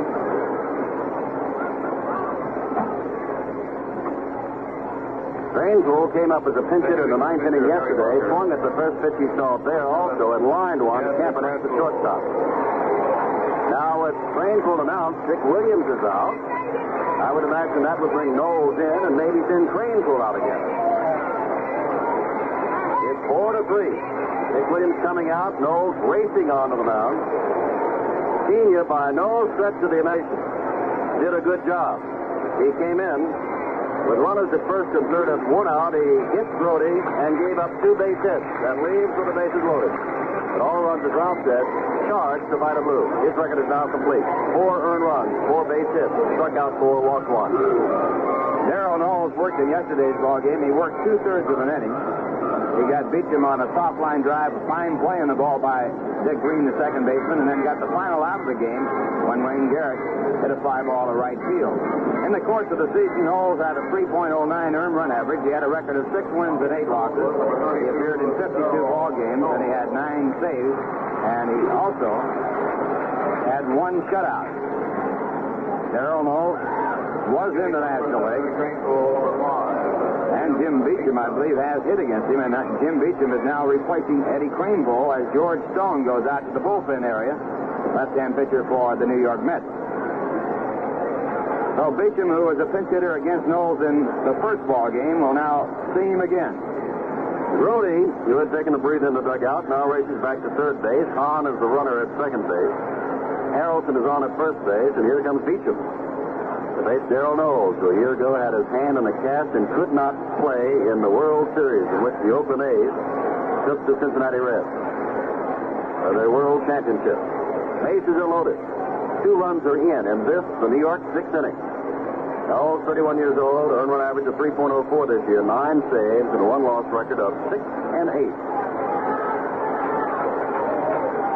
Peering in. Ready to throw to Beecham, who fouls it out of play. Strike 1.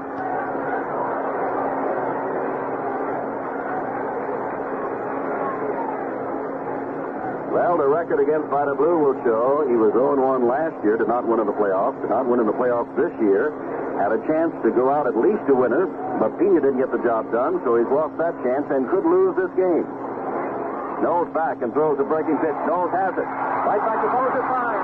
Knowles throws the ball away and 2-run scores as nobody gets up to cover home plate after the pitcher fell down. The ball is thrown by Fossey. Knowles fell down and nobody reacted to cover home plate, and so not 1 but 2 runs scored. The 5th and 6th. And runners are now at second and third. Darrell Knowles had a lot of time to make the play, and he very easily could have had a double play on the throw to the plate and then a throw on the first base. But he hurried the throw, and as he was throwing the ball, he was falling down from lack of balance, and he threw it down in the dirt, and Fossey couldn't stop it. Then Knowles, falling on the ground, lying there with no one covering home plate, and so 2 runs scoring.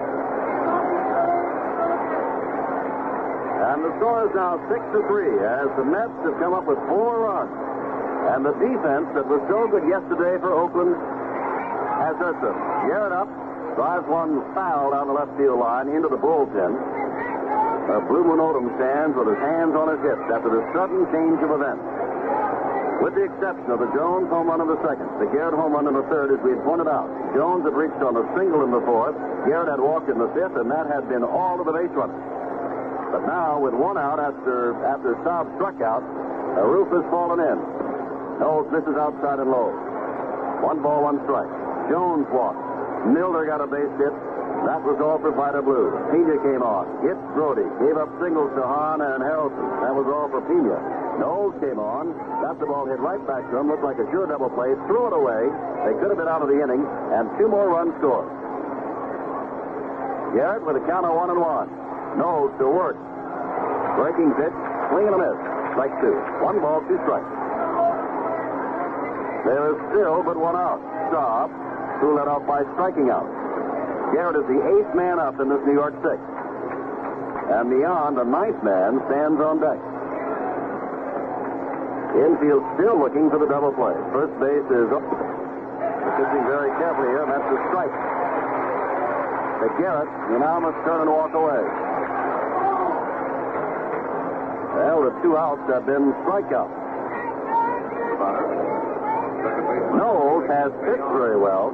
He just hasn't fielded very well. He got Beecham to hit right back to him. He struck out Garrett. And here's beyond. 2 out now. Interesting right here to see whether or not they'll pitch to Meehan with Rusty Staub, a left-hand batter, on deck. And Rusty has not been swinging the bat that well after his injury. Now Meehan, the right-hander, who steps in with that familiar crouch, choking about halfway up on the bat, it looks like. Not quite that much. Finds Harrelson at third. Beecham down at second. Knows the throws. Too low. Ball 1.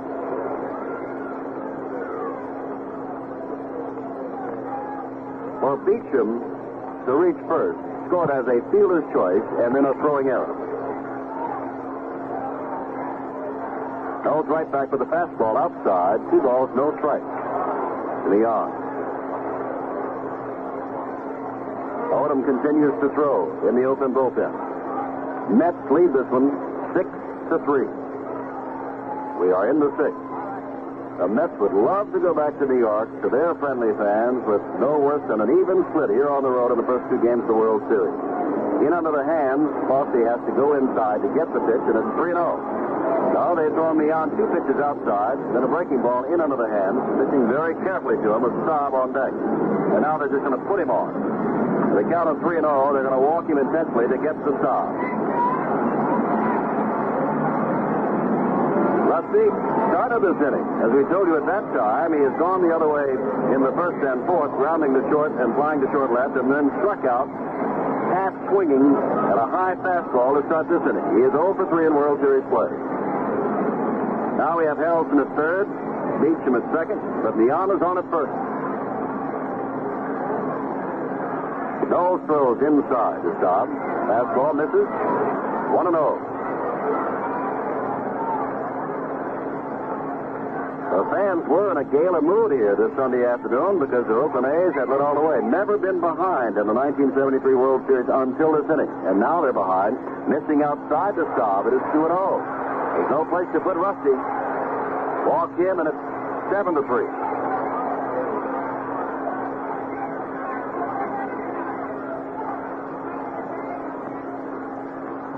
Knowles steering in for the sign from Fossey. Ready to throw. Throws. That's the strike at the knee. Staub didn't think so, but Donatelli, the home plate umpire, says it is so. 2 balls, 1 strike. Staub pounds the plate with his bat and now steps out.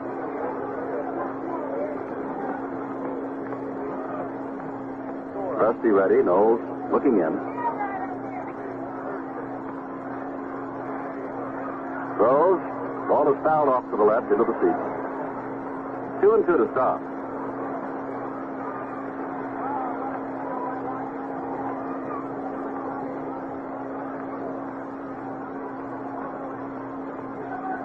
New York Mets lost the first game of the 1969 World Series, then came back to win 4 in a row.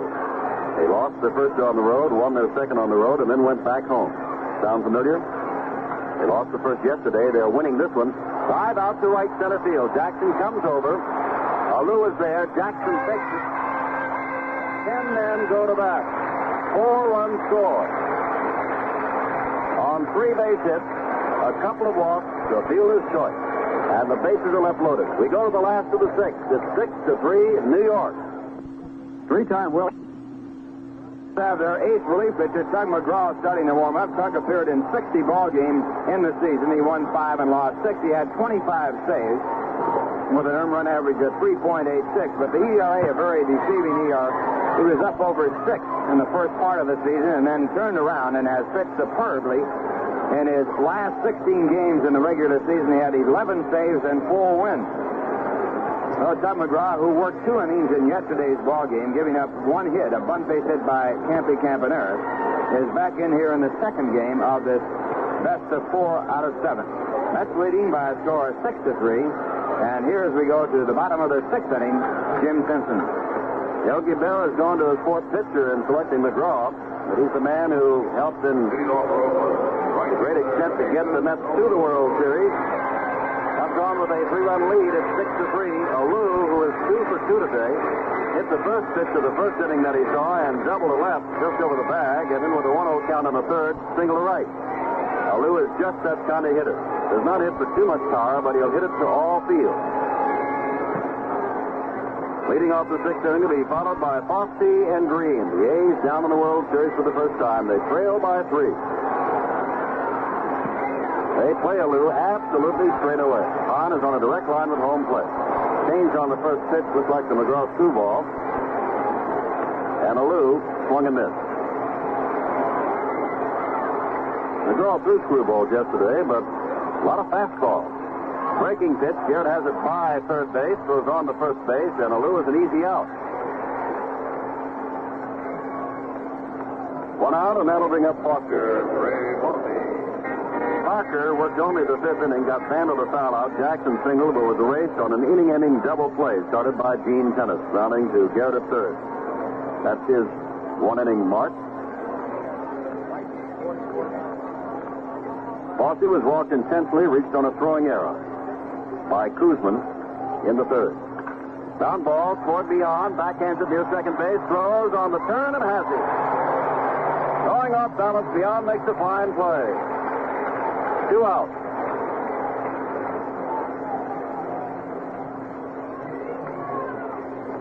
And now we see Angel Mangual coming on to bat for Dick Green.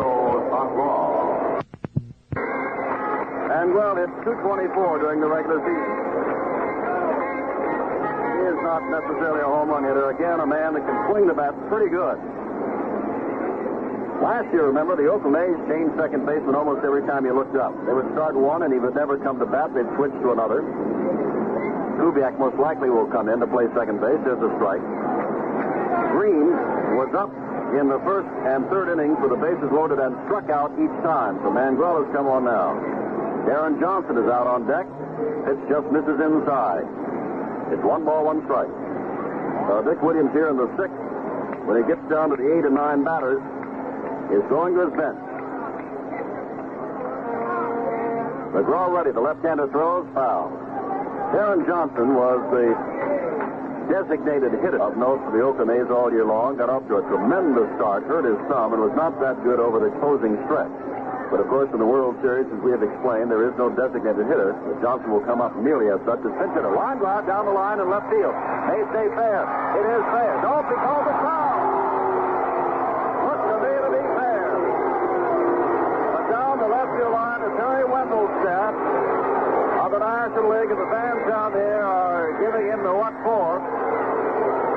He was there and I'm here. Well, it was certainly close, and Harry Wendelstedt, field umpire, was right on top of the play, and what might back up his decision is the fact that Herb Norton, the third base coach for the Oakland Ball Club, did not protest the decision. Now it's 1 ball, 2 strikes to Mangual. McGraw ready, and throws and strikes out Mangual swinging, and that's the end of the inning. McGraw gets the job done. No runs, no hits, no errors, and none left. We've gone through 6 full innings, and the New York Mets lead the Oakland A's 6-3. It's the top of the 7th. The sun shining brightly here in Oakland, and also shining brightly for the Mets fans who are in the stands here today and who are listening back in the areas around the world. And Leon Jones will lead off for the Mets. Once again, here's Jim Simpson. Speaking of that, Ralph Connor, we do want to say to all of those listening on American Forces Radio overseas, wherever you are in Europe, South America, and of course in the Far East on FEN and in Japan on FEN. Leon Jones, perfect day. Home runs to right field in the 2nd. Sinking line drive single in the 4th, and his walk with 1 out start at that 4-run 6th inning. Ted Kubiak is the second baseman with Green batted for.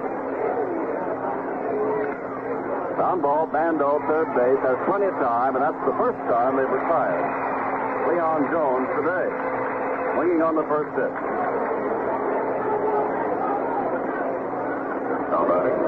First baseman John Milner grounded out in the 2nd, line to Alou and right in the 4th, and singled and scored in the 6th.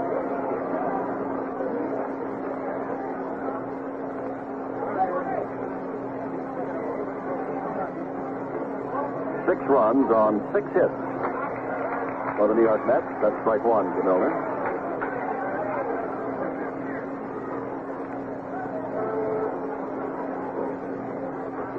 Knowles ready to throw. Left-hander again throws. It's too low. Blue gave up 4 of the 6 hits and all 4 runs. Pena gave up the other 2. Knowles made an error that was really costly when he threw wild to home plate with the bases loaded and 1 out. Down low again to John Milner. 2 balls, 1 strike. On deck is Jerry Grody.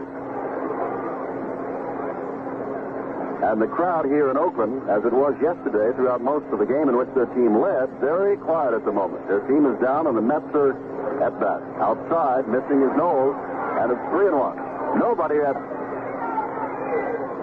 Lou Monodum was throwing as that 10-man 6th inning wound up. Knowles on 3-1. There's check swing, and it hit Foxy, who is now limping around. The ball goes into fair territory, but it's foul, of course. Donatelli lifts over the ball while Foxy limps around. Looks like it might have hit him on the right foot. 3 balls, 2 strikes to Milner. Shadows beginning to creep in here from behind home plate and moving out toward home plate. But both the pitcher and the catcher and batter are well within the sunlit area at this moment. 3 balls, 2 strikes. Knowles ready to throw again. Throws him a fastball. Fouled off toward the on-deck circle where Grody picks it up. Still 3-2. 1 out in the New York 7th. They're leading by 3. Oakland won yesterday's ball game 2-1 and leading all the way until the 6th inning of today's ball game. And then the Mets came alive. Knowles ready. On 3 to throws, ground ball foul past first base between Kenneth, the first baseman, and Roy McMillan, the coach at first base. Retrieved out in the bullpen by Duffy Dyer, one of the Mets catchers.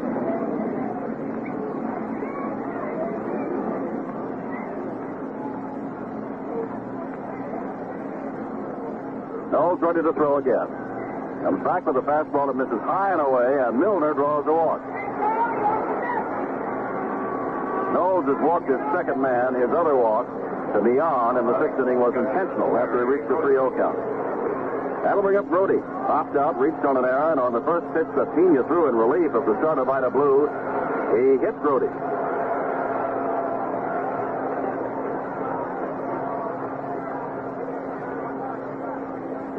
Grody had a fine finish of the season swinging the bat. Flows very fast, hitting over 300 from August 3rd on. Down low for the Knowles. Ball 1. On deck, Don Hahn. Some of the players, including Rusty Staub, will go on to New York tonight so they can take special batting practice. The other teams will leave tomorrow, use tomorrow as a travel day, bed down in New York tomorrow night. And then we'll resume on Tuesday night at Shea Stadium. 3 night games if necessary. There goes the runner. Ground ball pass down to third base. Milner on his way around second, play in front of him. Rudy makes no play to third base. The runner's at the corner. Brody singles as Milner was off and running with the pitch. 7th hit for the Mets. The first of Darrell Knowles. And with 1 out, Milner at third, Brody at first, and Hahn the batter. Hahn hit a little slow roller up the third base line in the 6th inning, the last inning. Bando came on, couldn't field it, scored as a base hit.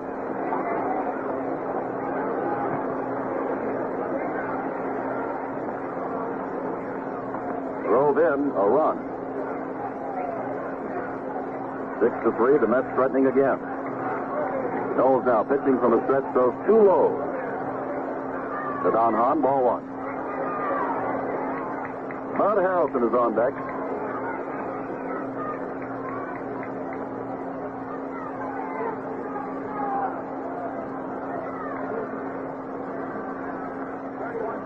Knowles now makes a move to first base, but Grody wasn't more than a step off of first base. Well, you can't help but think of the quietness of the Oakland Coliseum. You just know that when we hit New York, it will not be that quiet. No matter who's winning, who's losing, the Mets crowd will be out there and roaring. Swing and a miss by Hahn. 1 ball, 1 strike.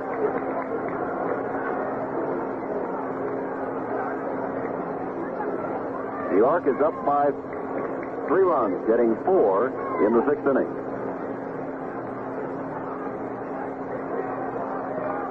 They play Hahn shaded around the right.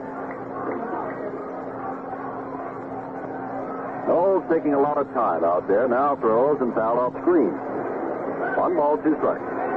1 out. We're in the 7th.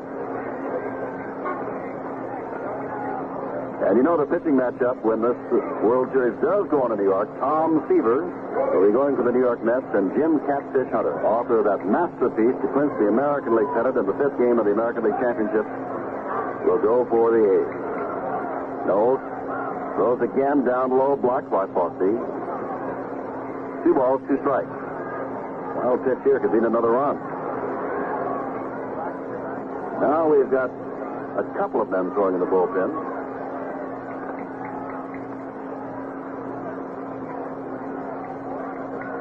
Odom is down there, and it looks like Lindblad might be the other, the left-hander. 2-2, and he threw him a breaking pitch and struck out Don Hall. Knowles gets his second strikeout. 2 out now, still with Milner over third and Grody on at first, and that'll bring up Harrelson. Harrelson drove in a run in the 6th inning. After Hahn, little roller up the third baseline, scored Jones to tie the game. It was Harrelson who came on, and with a line drive single to right, scored Milner with a go-ahead run. Harrelson, switch hitter.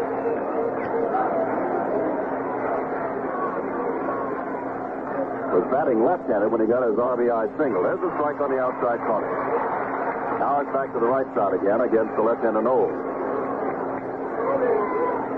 Doug McGraw standing on deck with 2 outs, taking his jacket off at the moment. Ball game is in his hands. Down low, but Harrelson goes for it. Swinging strike. 0-2.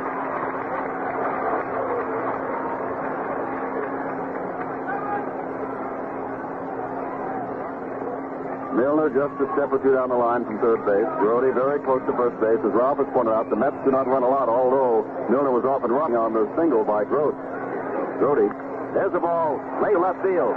Grody goes over there near the warning track, puts up one hand and makes the catch. He was battling the sun then, too. And also battling the fact that Harrelson got around on an old pitch and pulled it deep. No runs, 1 hit, no errors, and 2 left. We go to the last of the 7th at 6-3, New York.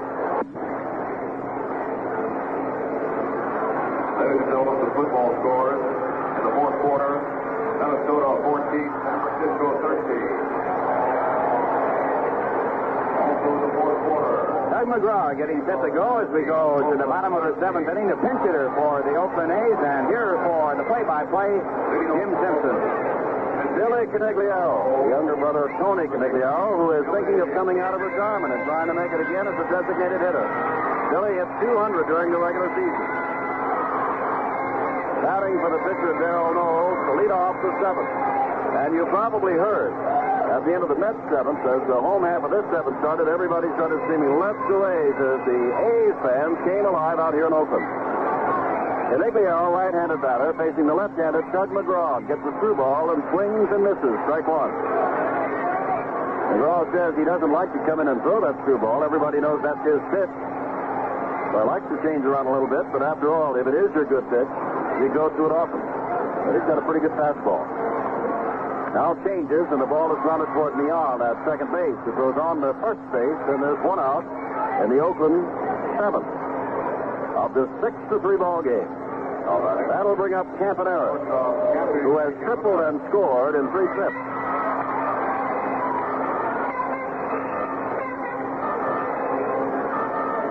Knowles worked an inning and 2/3. Charged with no runs, 1 hit, struck out 2, and walked 2.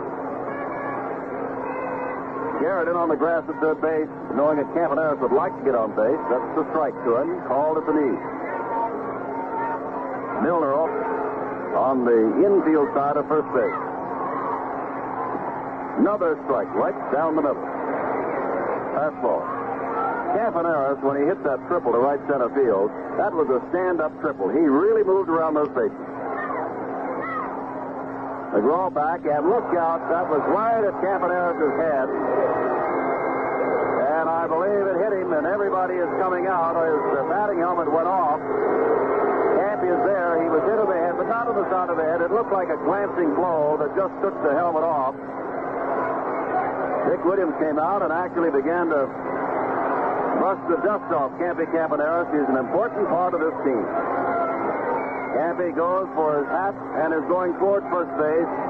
Williams and the trainer still walking with him, and now he'll try to hit him and get an ovation from the crowd. That pitch simply stayed inside, head high, and hit Campanella.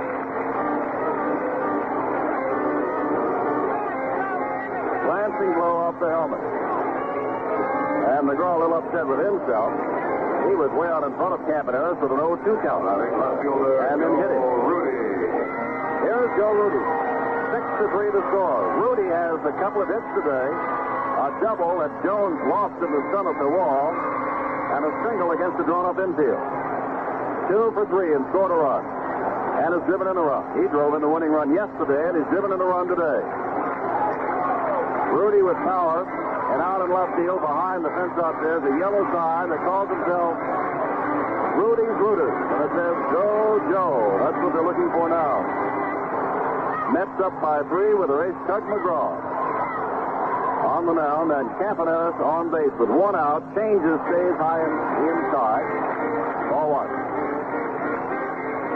Rudy looks down to Herb Noy, the coach of third base. Now Blue Moon Odom is up and throwing again. He'll be our next pitcher. Knowles was batted for in this inning. They play Rudy straight away. And deep. McGraw ready. Changes on this one. Rudy almost went around, but did not. It's 2-0. On deck is Sal Bando with 29 home runs during the regular season. Big inning for McGraw. If he can get through Rudy and Bando, he will have done quite a job, because that would mean that Jackson would have to lead off in the 8th. You don't mind pitching to Reggie with no men on. McGraw from the set, throws outside and high. It's 3-0 to Rudy. Walks Joe Rudy. Sal Bando would walk to the plate as the tying run. Rudy again looks down to see whether or not he can swing on 3-0. Herb Norton has told him. They need base runners. Rudy steps back in. McGraw ready. Rudy is not swinging, and the pitch misses on 4 pitches after hitting Campanella. Rudy is walked.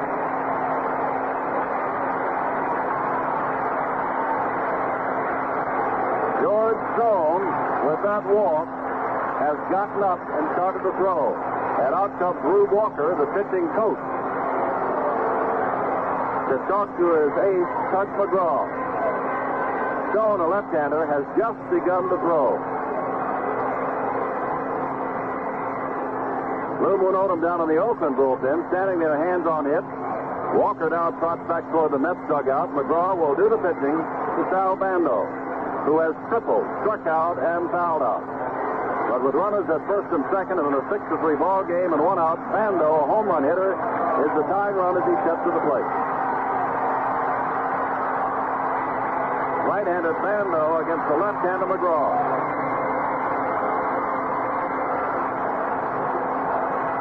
McGraw throws it. A breaking pitch outside.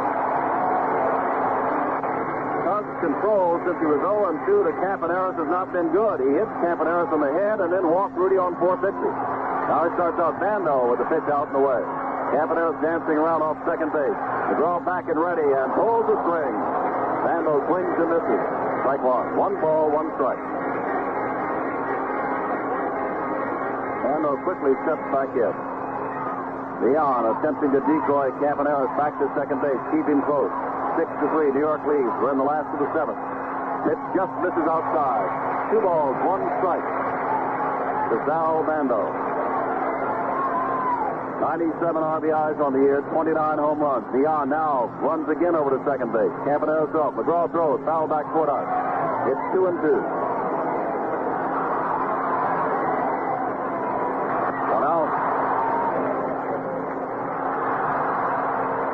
McGraw working rather hurriedly, looking into Grody for the sign.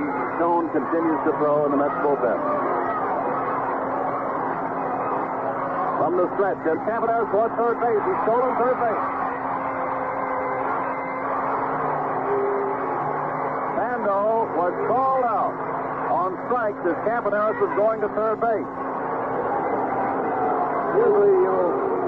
wonder why the runner did not go down to second base behind him, but in this case it was a good break for Oakland because Brody was all set to throw to second base to pick up the runner if he had gone there, and he had a real good shot at him. But Rudy did not run, and now runners at first and third with 2 men out.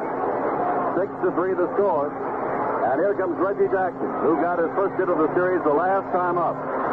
Struck out in the first, grounded out in the third, and singled in the fifth. And was a race on a double play. Well, here's the American League's answer to all that National League power. Reggie Jackson, 32 home runs, led the league, 117 RBI. Has not figured in any scoring for the A's in the series thus far. He stopped with a magnificent catch from scoring in the Mets yesterday. Drive to right field. That will score Campanella. Around second to third is Rudy. Down to second base goes Jackson, and he's in. It's 6-4. Campanella, who was hit by a pitch, went to second on the walk and stole third. Comes in on the Reggie Jackson single. And Rudy digs to third.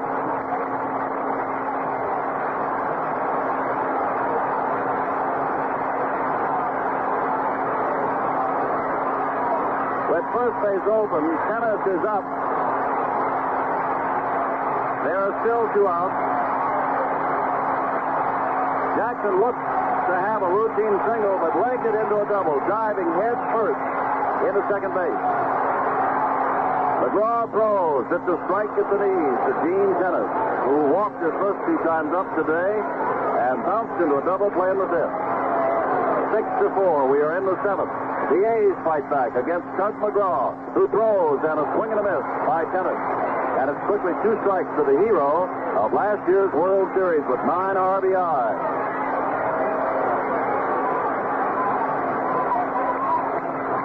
Buzz Capra has joined. There's a foul off to the left. It'll be picked up by Garrett, the third baseman. Buzz Capra has joined George Stone in the Mets bullpen. Odom, realizing that he is the next pitcher for the A's, continues to warn. 0-2 the count to Tennis. Rudy at third, Jackson at second. Foul, out of play, upstairs behind home plate.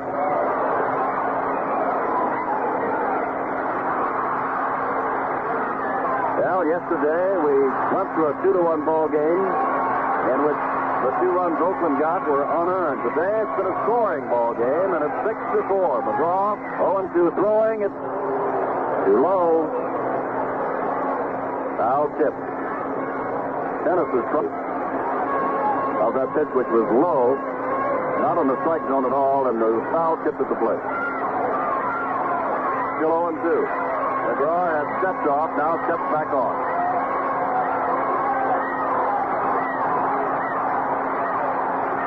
McGraw ready to throw, and there's a ground ball foul. Changed on that pitch, and Tennis is way out in front of it. A ball girl in left field committed an error. Went right through it. And then she did a little curtsy to the bullpen of the A's, who picked it up and threw it back to her. 0-2, 2 outs. Tying runs in scoring position, and he changed on him, struck him out swinging. Giving up the 1 run, McGraw gets out of it. 1 run on just 1 hit. No errors, a walk and a hit Chapman, and 2 men left. At the end of 7, it's 6-4, New York. Well, we have a new pitch in the ball game for Oakland. It's Blue Moon Odom, who had an earned run average of 4.49 in the overall season. He won 5 and lost 12. He appeared in 30 ball games. And as we go to the top of the 8th inning with the Mets leading by a score of 6-4, here's Jim. Doug McGraw will lead it off. Up for the first time. Odom, a hard-throwing right-hander, did have a very disappointing season for the A's. So when you consider what they counted on Blue Moon to win and what he actually won, that's in large part offset by the 20-game seasons of Holtzman, Blue, and, of course, Catfish Hunter, Tuesday night's pitcher against Tom Seaver in New York. McGraw, the left-handed thrower, batting right-handed against right-handed Blue Moon Odom. And he takes a fastball right down the middle. Strike 1. The Mets lead by 2 in the late innings. We are in the 8th as they try to square this World Series at 1 game apiece. Back quickly, fouled at the plate by McGraw. Back to the screen. It bounces. 2 strikes. Leadoff Mets, who has a home run and a walk, standing on deck. Odom has gone right after McGraw, the opposing pitcher, and now fires a fastball, but it's too high. 1 ball, 2 strikes. Odom last year lost his only World Series decision, but had a great earned run average of 2 appearances of 1.59. Ready and throws again. Fastball in the dirt, low and away. And it's 2-2. Odom has thrown McGraw 4 pitches. All have been fastballs. First 2 in the strike zone, the third high, and this one low and away in the dirt. Now ready to throw again, and throws him another fastball and strikes him out swinging. Well, the dive was steady. The 7th Mets to strike out. Vida Blue struck out 4, Knowles 2. With the score of 3-1 in the 3rd, here's the first pitch to Garrett. That's with the knee. And 2. Vida Blue got out in front of Garrett. 1-2. 1 ball, 2 strikes, and 2 out and nobody on. And gave him a good pitch, and Garrett pulled it deep into the right field seat. The strike 1 pitch. This is outside. Ball 1, 1 ball, 1 strike to Garrett. With Felix Leon on deck.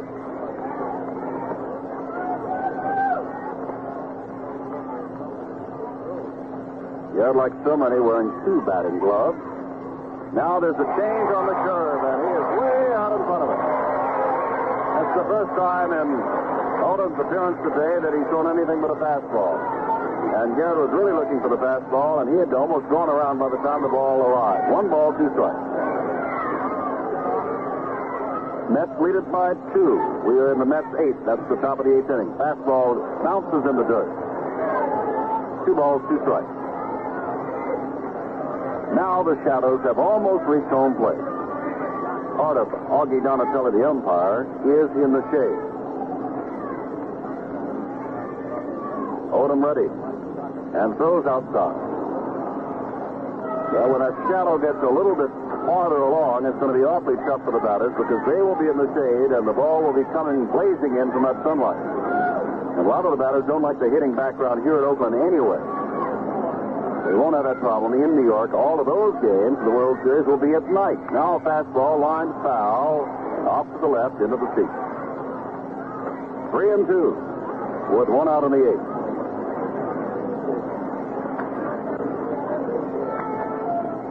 Oakland last year in the World Series, a much better winning team on the road than they were here in Oakland.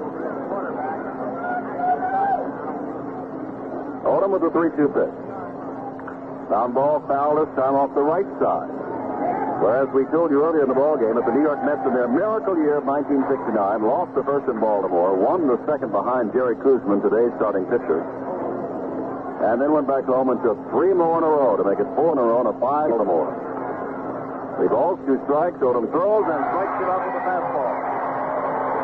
Garrett goes down swinging, and Odom has struck out McGraw and Garrett, the first 2 to face Blue Moon Odom. And up comes Leon, who was caught looking at a fastball that he didn't think was in the strike zone in the first inning, bounced out in the 3rd, into a force play in the 5th, and was walked intentionally in the 6th. Leon committed the error yesterday that allowed the 2 unearned runs to score for Oakland as they took that ball game 2-1. Has committed only 9 errors all season long and committed the big one. Right-hander throws, took a little off that, changed, it's high, ball 1. Leon said, I simply did not get down to the ball. It went right through my leg. Odom ready. Fastball misses too low, 2-0. One reporter wrote that Leon used his legs as a croquet wicket for the balls to go through. But he is a fine second baseman. 2-0.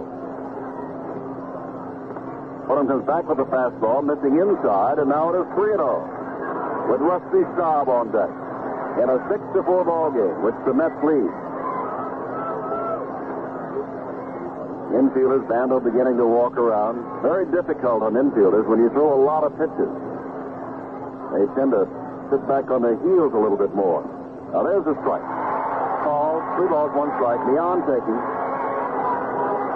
That ball was also on the outside corner. Leon thought the fastball he was called out on in the first inning was too far outside. This one was on the outside corner. Now he looks down to Yost to see at 3-1, can I swing or do I take? Odom ready. And throws, and he was swinging on the 3-1 count. Golfed out to the short center field where Jackson awaits it and puts it away. So Odom has quite a inning, doesn't he? No runs, hits or errors, and nobody reached base. We go to the last of the 8th. The Mets lead the A's 6-4.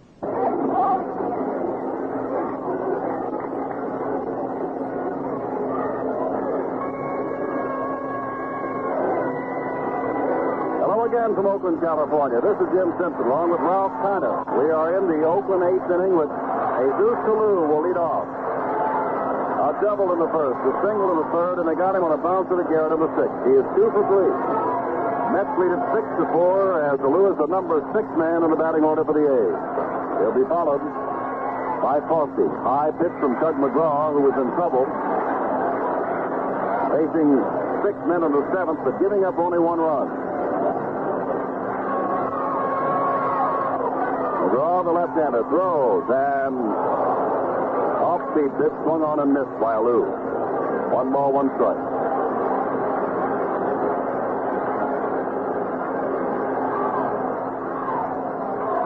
For the first time in a long while, nobody's busy in any bullpen as Alou swings again. At a change. 2 ball. McGraw noted for him. 1 ball, 2 strikes, and this is inside. McGraw came in out of the bullpen in New York in one of the playoff games, and the first man he faced, he struck out on 3 pitches, 3 through balls in a row. 2 balls, 2 strikes. Comes back and throws him a fastball outside, and he's gone to 3-2. McGraw's control has not been razor sharp today.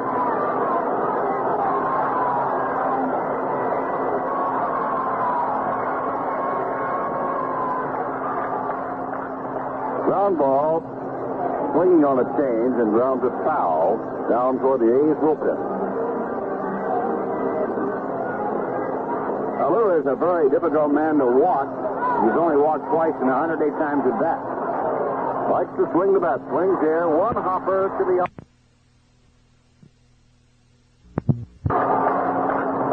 ground ball, swinging on a change and grounds it foul down toward the A's bullpen. Alou is a very difficult man to walk. He's only walked twice in 108 times at bat. Likes to swing the bat. Swings here. 1 hopper to the on at second base. Goes on to first base, and there's 1 out in the Oakland 8th.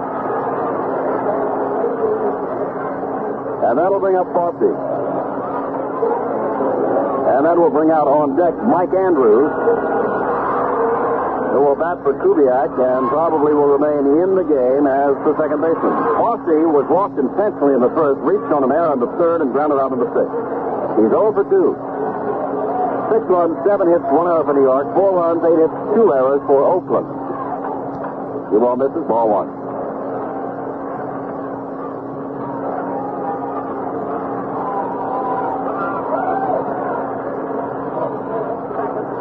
McGraw right back, ground ball again toward Neon, 2 big hops, lots of time, throws on to Milner, and that's 2 out.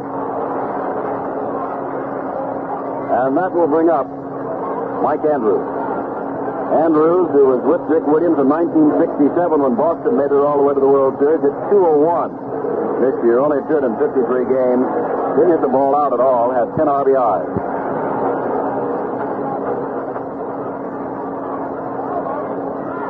Six to 4, and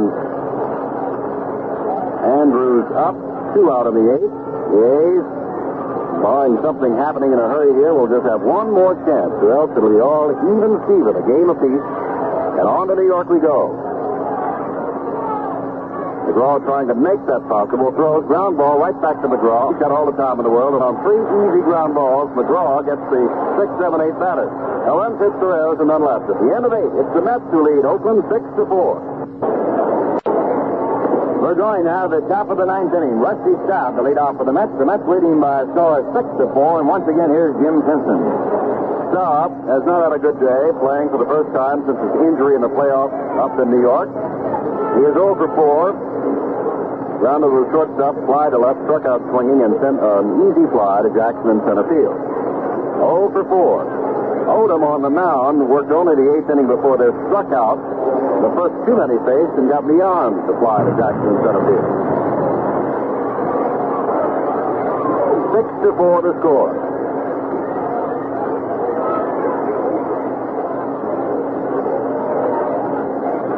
We got another second baseman, of course. Kubiak is out of there, and Andrews is in.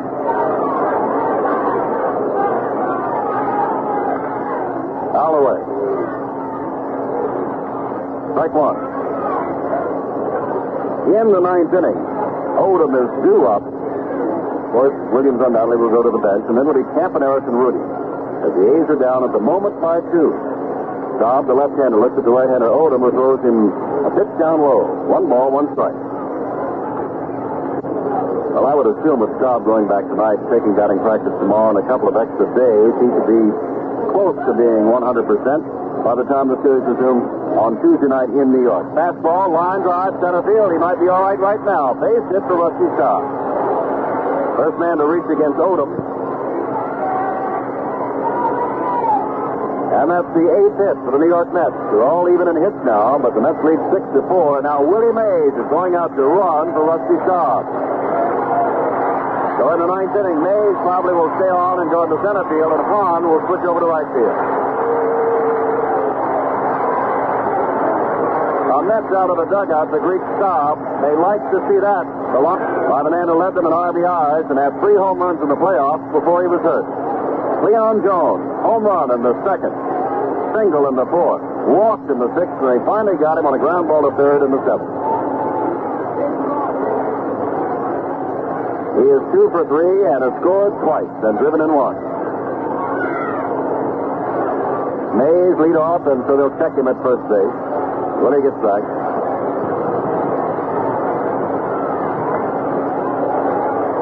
6-4 New York, top of the ninth.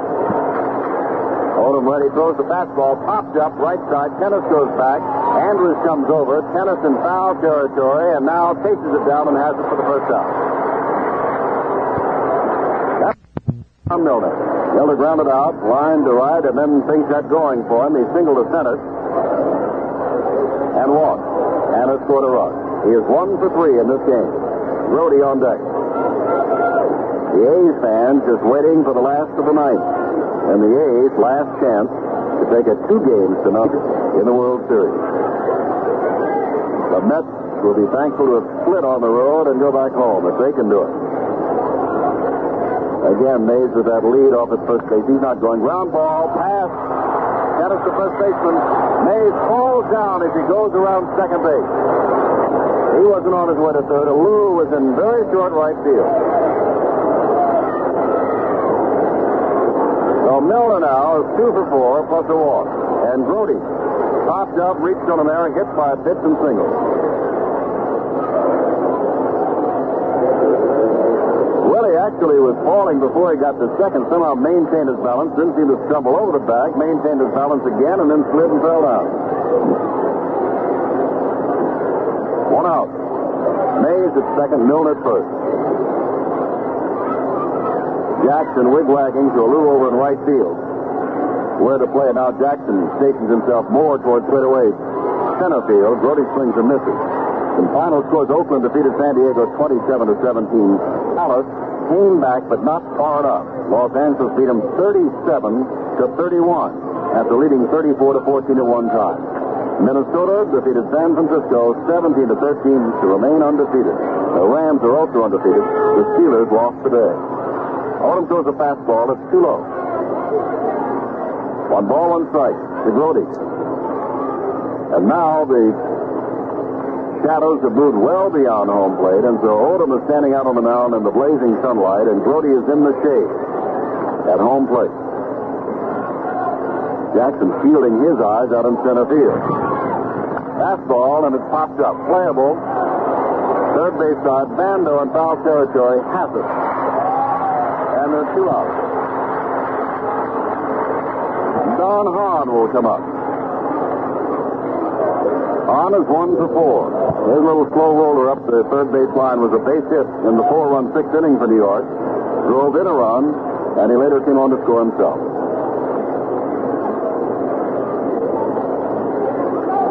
Tom Seaver for the Mets. Jim Catfish Hunter for the A's. Tuesday night in New York. Game 3 of the World Series. Game time is 8 o'clock Eastern time.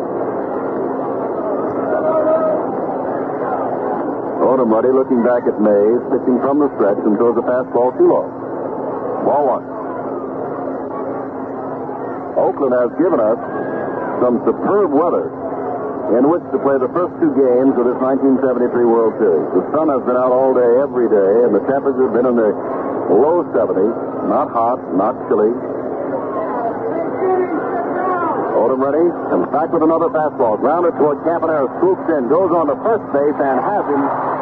So now, on no runs, 2 hits, no errors, and 2 left. We go to the last of the ninth. Will be the number 9 batter, and then back to the top of the order. The A's are down to New York. Mets 6, A's 4. Aaron Judge, a former National Leaguer, coming over to the American League from the Philadelphia Phillies, will be the pinch hitter to start off the bottom of the 9th inning. The Mets leading by a score of 6-4. Doug McGraw on the mound for the New York Mets. And as we go to that very important bottom of the 9th inning, here again is Jim Simpson. Willie Mays went out to right field. Now, they didn't play that way at all yesterday. And then after warming up in right field, he got the switch away from the dugout from Yogi Berra, so Mays goes into center field, where we're so used to seeing him, and Hahn does switch over to right field. But as they first took the field, Mays was in right, and Hahn had remained in center. Now, Darren Johnson, who did such a terrific job, then suffered a thumb injury, had no home runs or extra base hits since August the 27th to the end of the season, after getting off to a tremendous start. Now Dick Williams has come out and is talking to Augie Donatelli. Johnson hit 246, but more importantly, he had 19 home runs and 81 RBIs as a designated hitter.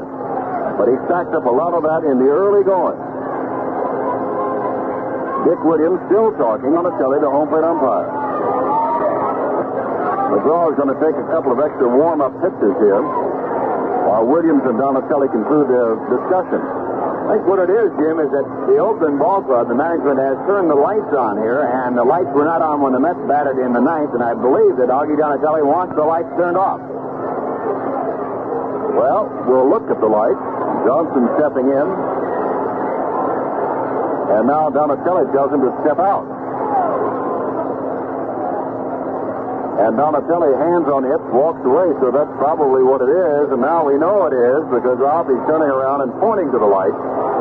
So they've got to get to someone somewhere to tell them to turn it off. Well, one bank goes out off to a right now. Now they're all out. As we said, the batter is in the shade. The pitcher is in the sunlight. Lights go out. We begin the last of the ninth. New York leads it 6-4. Strike. Dick Williams is to Charlie Finley behind the dugout. Apparently, the owner has asked Williams what's going on. Line drive out toward center field. On comes Willie Mays. Falls down. Throws it fire. Willie Mays took a header. Falling down. Johnson stops at second base. Never touched the ball. Mays, who fell down going around second base as a pinch runner, fell down as he got to that ball.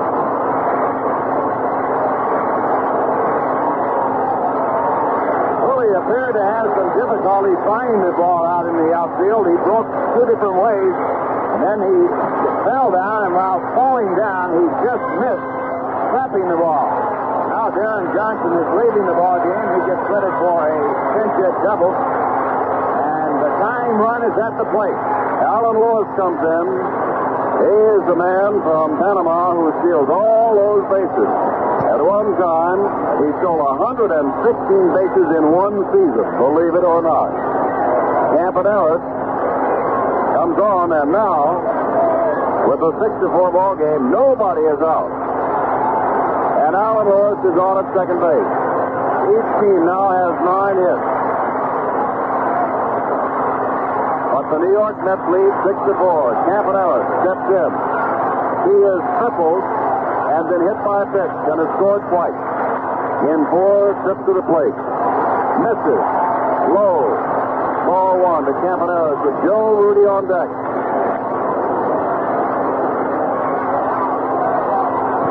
McGraw from the stretch, looking back at Alan Lewis. Comes in with the pitch up high. It's 2-0.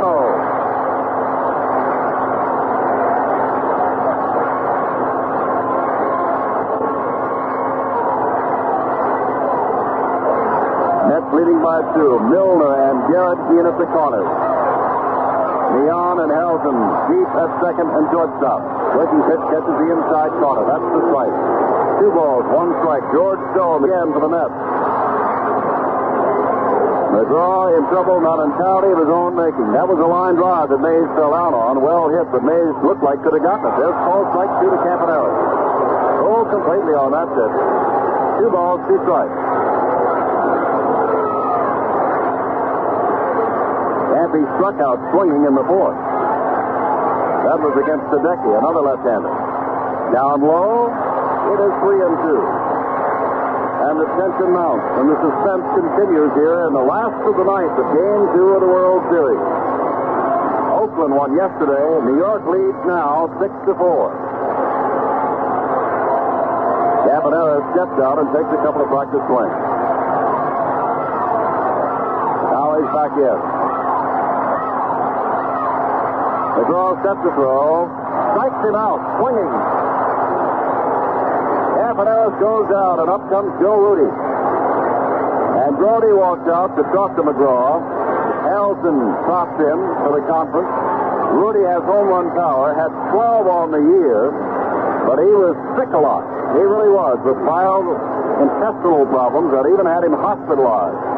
So he had 12 home runs and 66 RBIs, not by any stretch of the imagination, playing a full season. And as Rudy prepares to step in, Sal Bando steps out on deck. 1 out now. Alan Lewis at second base. McGraw trying to save this game.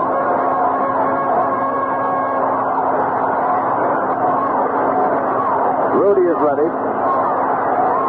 McGraw is ready. Down low, blocked by Grody that hits the dirt. Ball 1.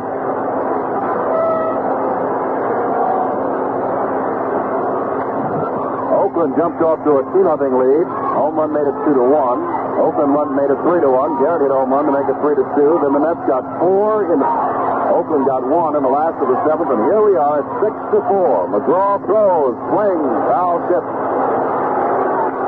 1 ball, 1 strike. Grody held onto the ball. 1 ball, 1 strike, 1 out, 1 man on. Garrett guarding the line very carefully at third base. They're willing to give Rudy the single if need be, but they don't want to give him a double and put him the tying run in scoring position. Back, ground ball right towards Garrett. He drops the ball. He picks it up. He throws on to first base and has him in plenty of time. Now, if Garrett had not been shading third base, guarding that line, possibly that ball might have gone by. But as it was right to it. Sharply hit ball. There's 2 out now, and the Mets are an out away from squaring the World Series at a game apiece. They lead by 2 runs. Sal Bando is at bat. He tripled in the first, driving in a run and scoring one himself, but since that time has struck out twice and fouled out to the third baseman.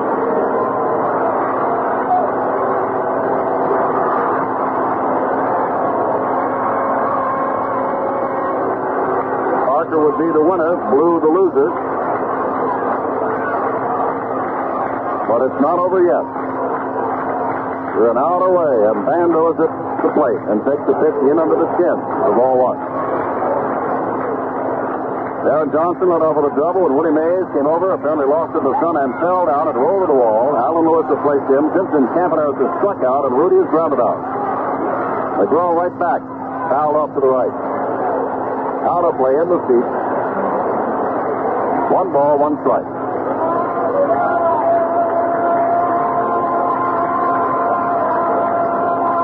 McGraw just waiting, standing there. Now goes into a stretch. George Stone continues to throw in the bullpen. Hangs on that and drops it right over the outside corner. That's 1 ball, 2 strikes.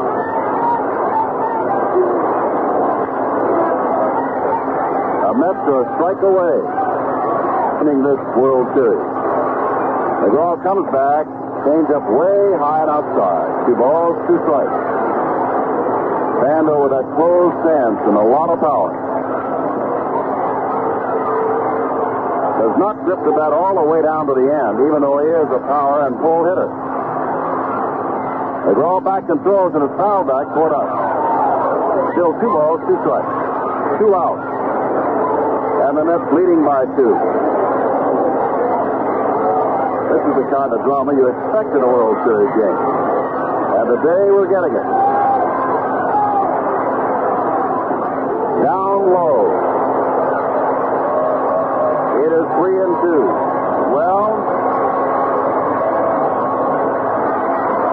they've gone to 3-2 with 2 out. Lewis lead off at second base. Bando waits for the McGraw pitch.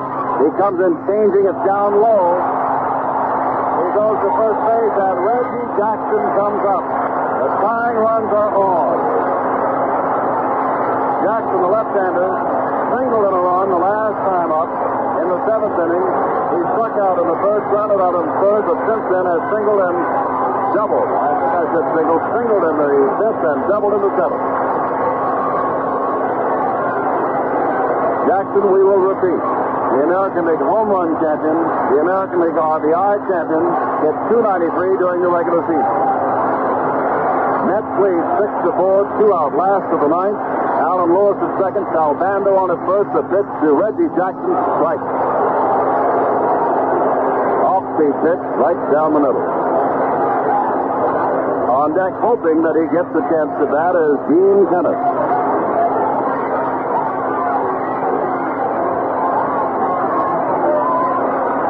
Jackson slowly steps back in. McGraw seldom ever moves from that rubber. He just stands there until the batter is ready.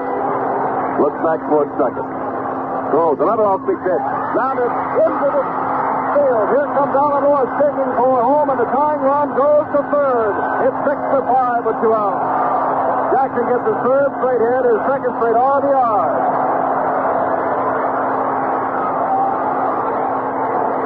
That ball just did get through under the outset gloves of both Milner and Neon. One of the types that you would say had eyes. And that'll bring up the right-handed Dean Kenneth, the hero of last year's World Series, with those 9 RBIs, 4 home runs, and a .348 batting average. He has not had a hit in this year's World Series. He is 0 for 5, plus a couple of walks. But the tying run with 2 out is at third base. McGraw, ready. Stone stops scoring to take a look at what's going on. McGraw throws. Bam! It's a high ball game. Base hit to left. Kenneth gets his first World Series hit at 73 and ties it up.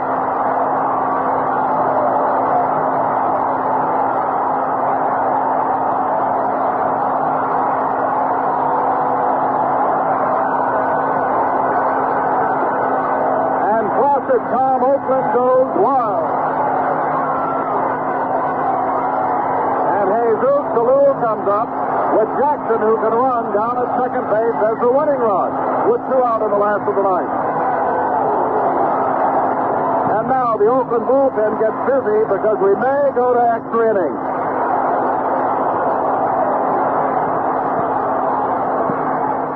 Up the middle, right back to McGraw. He walks toward first, throws on there, and that's it. A little grounds out. But the 2-run score in the last of the 9th. After 2 men were out. 2 men are left at the end of 9. It is 6-6. Well, that's out of the 10th inning. And we go to Ralph Kiner. All right. A tie ball game at 6-6.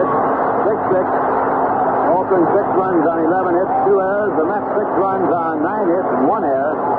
And Wally Fingers, the new pitcher in the ball game for Oakland. Fingers worked against the Mets in the first game. He worked 3 1/3 innings, gave up no runs, allowed 3 hits. He struck out 3. And And he'll be pitching to Bud Harrelson as his first batter.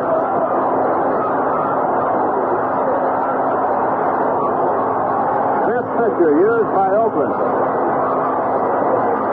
The Mets have used 4, and Bud Harrelson will lead off.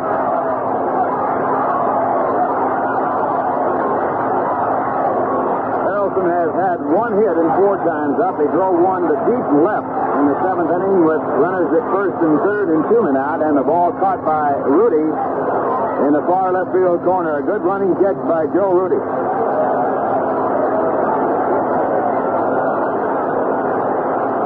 Ralph, I'm not sure, but it might be that now with the Mets coming to bat, they will go to the light again and turn them on, and they would be on for both the Mets and the A's in the 10th. But there is a delay here as Donatelli walks toward the Oakland dugout again. The shadow that extends from first to third is just about 15 feet in front of the pitching rubber.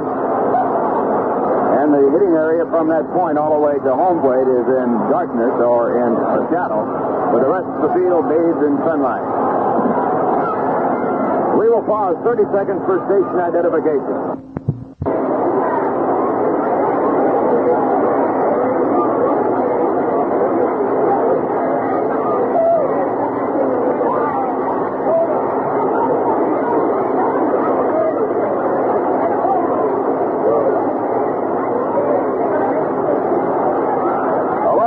Connor, this is Jim Simpson, and no, not a thing has happened since we left you for that pause for station identification. Dick Williams is still talking.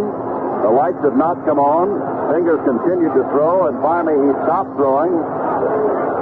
Harrelson continues to wait around, and so do we. There have been 33 extra inning games in World Series play. The last one was on October 16th, 1971, the 6th game of that series. It was won by Baltimore 3-2 in 10 innings. The longest extra inning game in World Series history came on October 9th, 1916 at Boston when the Red Sox beat Brooklyn 2-1 in 14 innings. Now it's Bud Harrelson in the batter's box. We're set to go. The lights have been turned on. And Raleigh Fingers on the mound. Fingers 7 and 8 in the regular season. The first pitch to Harrelson, a fastball. It's 1 on a miss, strike 1.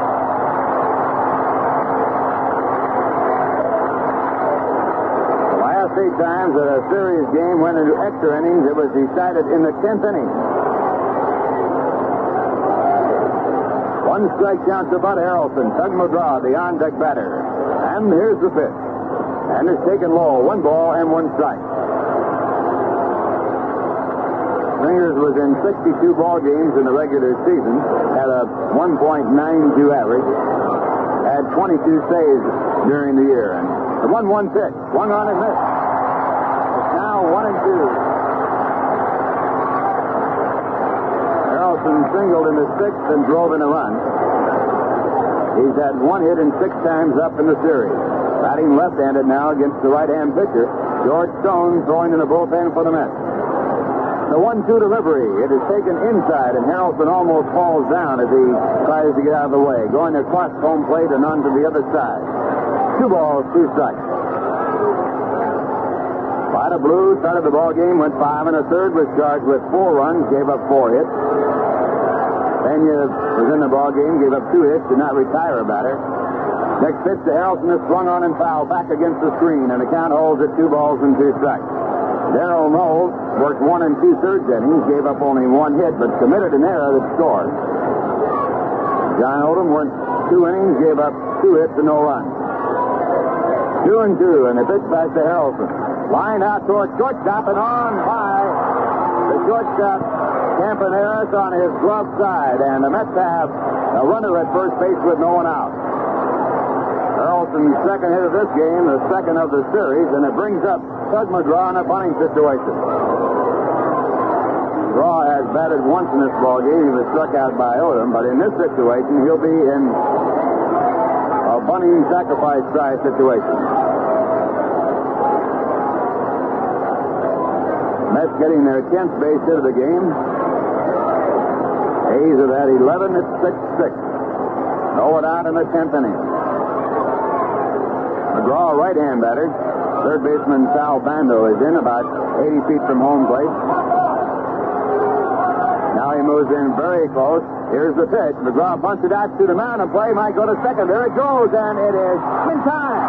A run safe at second base. The runner is called safe at second base by Paul Pryor. And Harrelson on great speed just beat the throw. Throw coming on back to first base got Doug McGraw, so they pick up an out, and it's a sacrifice for McGraw. It is scored 1-6-3. That brings up Wayne Garrett.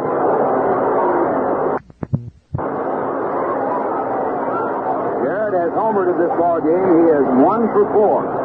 His only base hit of the series. He's been up 9 times officially. He also has walked, and he has struck out 3 times.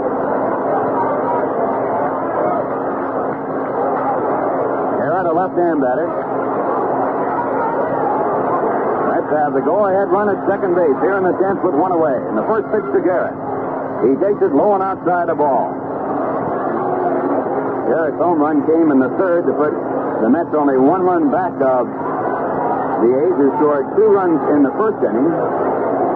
Mets got a run back in the 2nd when Cleon Jones homered. The A's took a 3-1 lead with a run in the bottom of the 2nd, and then the Mets got their 2nd run in the top of the 3rd. They scored 4 in the 6th, and the A's got back in the ball game with a run in the 7th and tying the game with 2 in the 9th. The next pitch to Garrett, grounded in the hole out toward first base. A bad hop, but taken by Tennis to go to first base is not a good throw, and Fingers is off the bag. He is called safe by Jerry Newdecker, the first base umpire. Down the play, Harrelson goes to third. That ball grounded down to first. It took a very high hop, and Tennis made a great play to catch it. His throw to Fingers covering at first base was a little bit high, and Fingers was not on the bag. In the bullpen for the Oakland A's, Paul Lindblad, the left-hander throwing. Now time is called as Ray Fosse, the catcher, walks out to the mound. The third baseman, Sal Bando, also talking with Raleigh Fingers. And coming out to the mound is Dick Williams, the manager of Oakland. Error charged on that play. So now Oakland has made 3 errors in the ball game to the Mets 1.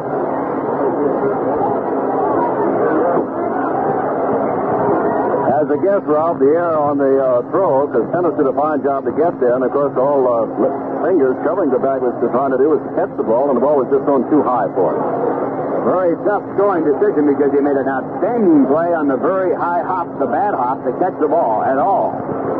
So the conference at the mound.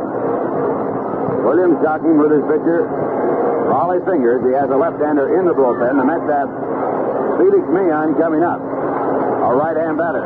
And, of course, we remember yesterday when Millan, the slick-fielding infielder, allowed the error that allowed 2 unearned runs to come in, the runs which the A's used to beat New York by the score of 2-1. Now, in a tie situation in the 10th, here's Millan with a go-ahead run at third base with 1 out and a perfect chance to atone for what happened yesterday. You know it's in his mind.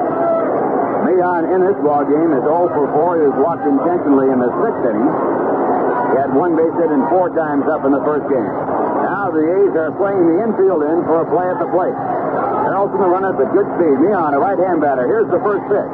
And it's taken low, and on the play, Harrelson breaks up. It was evidently a safety squeeze play, and Harrelson almost in a situation where he was caught halfway down the line from third. Earlier in the ball game, on a suicide squeeze play with Dick Green at the plate, that was back in the 3rd. Green missed the ball, and the Mets trapped the runner Gene Dennis off third and got a big out.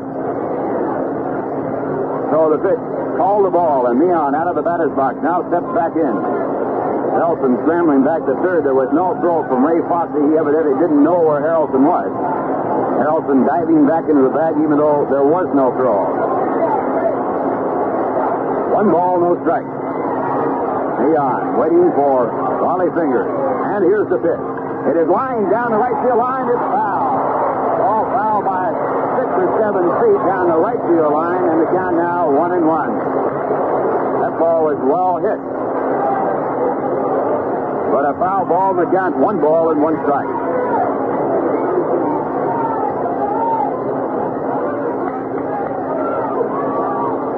Shortstop Campy Campaneris in to talk to his pitcher at the pitching mound. Now goes back to a shortstop position that's shaded over towards third in the hole. Big wide gap right through the middle. And Fingers sets up, sets it to third base. Now at first. Here's the pitch to Millan, and it's taken high, a fastball. Pitch was high and inside. 2 balls and 1 strike.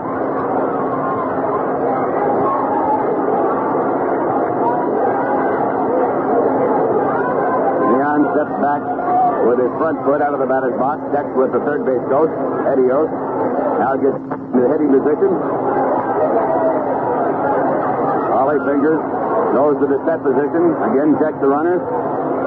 And his 2-1 delivery. It's hit out to shallow left field. Coming up is Joe Rudy. Tags up a third is Harrelson. Rudy in shallow left field makes the catch. Here comes Harrelson. The throw to the plate looks good. Harrelson flies by. And he's thrown out by Donohue. He was thrown on the ground. Araceli called him out. He was thrown on the ground. And the Mets are in a vicious argument. Yogi Bear out there saying he was not touched. And someone, I believe, has been thrown out of the ball game. Willie Mays waiting there. He was in the on-deck circle, and Yogi Bear continuing his argument. It goes as a double play, and the side is retired. Well, while watching the instant replay here on our television monitor in the booth, I can see the throw coming in to the catcher Fosse, and well, he went right by. You could not tell definitively whether he tagged him or not. The ball was there in plenty of time. What they're arguing is, did he tag him? I'd have to say, from my opinion, he did not tag him as Fosse went down to make the tag on a sliding runner, and Harrelson jumped over him and touched home plate. But that is the umpire's decision. No runs, 1 hit, 1 error, and 1 man left. And the score after 9.5 innings, the Mets 6, Oakland 6. Well, here's our first real rhubarb of the 1973 series. I remember a play down in Cincinnati, Ralph, where they called it Burkhart's play when he had his back to the play. In this particular case, Donatelli was on the dugout side of the foul line at third base. The catcher, Fosse, was between himself and the runner who was coming down on the infield side of the line, so Donatelli did have a man, the catcher between himself and the runner. He called him out. It's academic. We're in the last of the 10th. Now Tug McGraw with his first pitch to the catcher, Ray Fosse. It's a screwball over for a called strike. McGraw working since the 6th inning. Doug has been reached for 3 runs on 4 hits. He has struck out 4 and walked 2. His pitch back to Fosse is high, and it's a ball. 1 ball and 1 strike. Fosse has grounded out to second the 2 times he has faced McGraw. He is 0 for 3 in his right-hand batter. He'll be followed by Mike Andrews. Now the pitch back by McGraw. A wild swing at a screwball. Fosse way out in front, and it's a 1 ball, 2 strike count.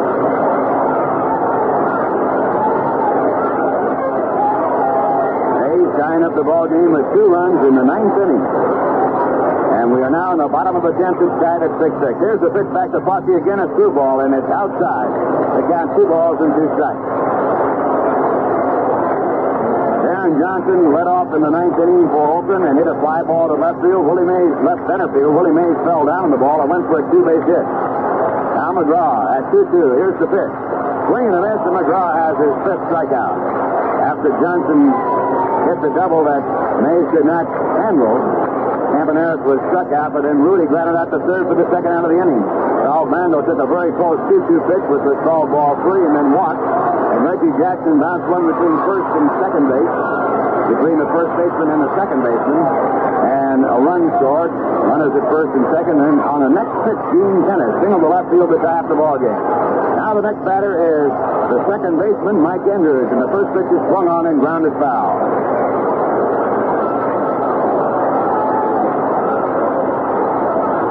Met pitchers are combined to strike out 12 Oakland A's in this ball game. McGraw has struck out 5.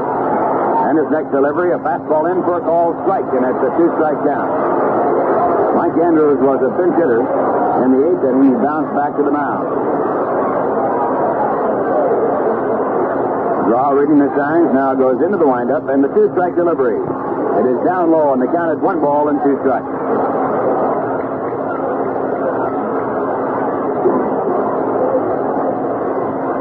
Shadow has extended beyond the pitching mound now, so it's much easier for the hitter.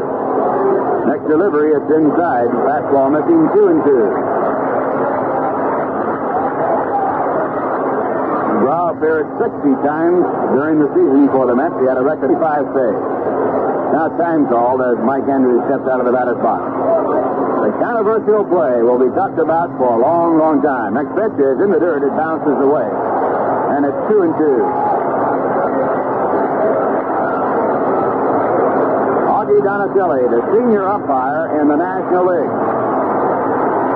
Makes his home in St. Petersburg, Florida. And here's McGraw's next pitch. It is in and called a strike. So the second strikeout for Tug McGraw in the inning and his sixth in the ball game. That's 13 for the Met pitchers, and it will bring up Raleigh Finger.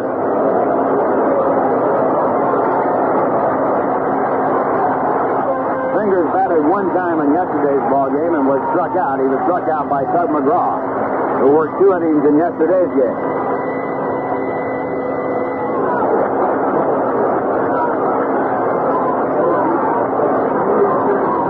First pitch is taken for a ball. Fingers, the right-hand batter. 2 men away, bottom of the 10th, it's 6-6.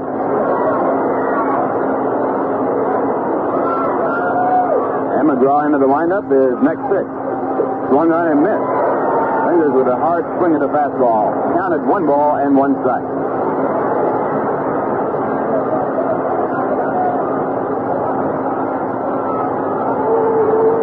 And at 1-1, the next delivery. It is just inside. 2 balls and 1 strike. Don't forget that after this game, the scene shifts to New York and Shea Stadium, and Tuesday night, 8 o'clock Eastern Time, Tom Seaver against Jim Hunter. Here's a high pop up to center field. Mays moving up, having trouble with it at first. Now he has to run faster, and he comes in and he makes the catch. And the side retired in order by Tug McGraw. And the score at the end of 10, the Mets 6, the A's 6.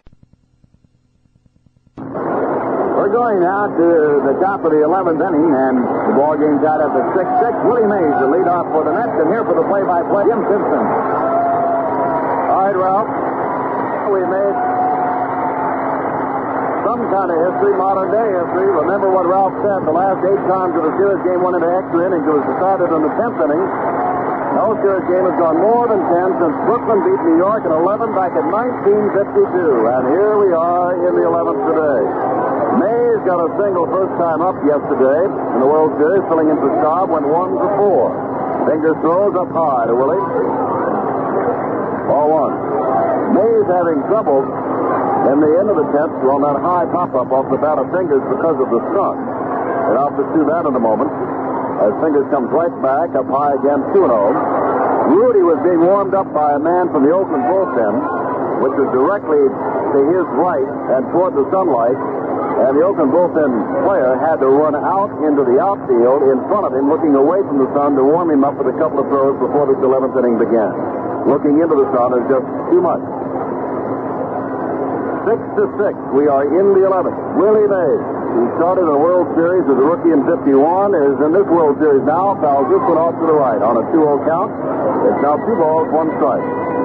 Well, they're going to be talking about that call by Augie Donatelli at home plate. Harrelson tagging at third after the neon fly to Rudy in left field. Ball got there. Question was, did it tag? It's inside the maze. Did Fossey tag Harrelson? Decker down at first base, made no call. He was in a position. It was Donatelli's call all the way at home plate. Hayes agreed. The Mets did. 3-1. He swings on a 3-1 pitch, pops it up right side. Tennis first baseman, fair territory, at the line, and has it going down to one knee. Everybody's getting a cake under those towering flies that pop up. They are really shaky as they look up into that sky. That'll bring up Cleon Jones, homered in the second. 6-6 our score, and the 11th with 1 out. Well, for a moment with 2 outs, in the last of the 9th, you kind of felt the Mets were going to go back to New York all tied at a game apiece. It was not to be. They almost got a run in the 10th. That was not to be. Here we are in the 11th, and Fingers throws. Breaking pitch that fails to get the inside corner. Ball 1. 6 runs, 10 hits, 1 error for New York. 6 runs, 11 hits, and 3 errors for the A's. The error by Tennis in the 10th put them in deep trouble, but they got out of it. Another breaking pitch. This one does come across the plate to the right-handed Jones. 1 ball, 1 strike. Lights are on, and a ball game already is well over 3 hours old. Game 2 of the 73 World Series. This is the 70th World Series in history. Fingers ready. Sidearming again with the breaking pitch. And Jones swings and misses. 1 ball, 2 strikes. Raleigh Fingers hits straight up on right-handed batter. He'll drop down and throw that breaking pitch, and it looks like it's coming from third base. Breaks out, down and away in the right-handed swingers, but by that time they've committed themselves. 1 ball, 2 strikes. Fingers ready, comes back with a fastball, misses low and away. 2-2. Bando and Garrett take turns guarding that line by third base. Neither one wants to give up the extra base hit. Bando now just a step away from the foul line behind third base. 2-2 the count. There's that wide sweeping pitch, and he is hit. Helia, who came on and hit a man. Brody back in the 6th for the sidearm delivery. Now Jones hit by the sidearm delivery of Raleigh Fingers. So the go-ahead run goes down to first base with 1 out, and John Milner, the left-hander, comes up. He grounded out and lined out, and since then in the 6th he singled and scored, walked, and singled again in the 9th. 2 for 4 plus a walk. On deck is Brody. 1 out of the 11th. Fingers from the stretch. With Jones, he checks him over at first base. Jones only attempted to steal 2 bases all year long, successful 1 time. And as it's said so often, the Mets are not a running ball club. Or at least were not during the regular season, because Jones bluffed there as Miller fouls it back. 1 strike. Jones bluffed going towards second base. 6-6. For the final 2 runs of the ball game, coming in the last of the 9th with 2 outs. Fingers ready, throws inside, and Miller has to get out of the way with that one. 1 ball, 1 strike. Frosty walks out. Say something to Raleigh Fingers. Nobody at all in the Oakland bullpen. Nor in the Mets bullpen. Breeze blowing from left to right. Milner, a power hitter. 23 home runs during the regular season. Has the count of 1-1. Jones leads away, picks on a off-speed pitch, and fouls it off to the right toward the Mets dugout. 1 ball, 2 strikes.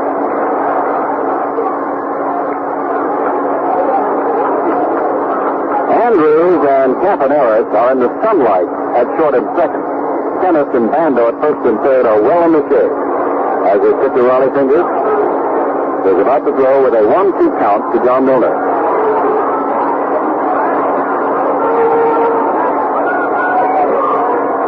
Jones not going, ground ball foul again, almost in the same spot toward the Mets dugout, picked up by the same young man over there.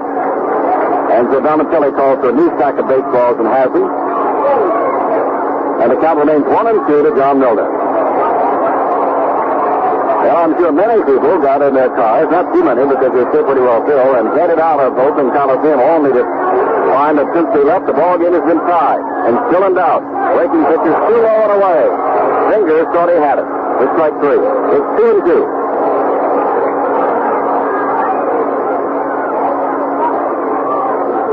Catfish Hunter, Tuesday night for the A's, Tom Seaver. In New York, they call him Tom Terrific for the New York Mets. Jones not going, and swing and a miss on an off-speed breaking pitch from Raleigh Fingers. Milner strikes out for the second out.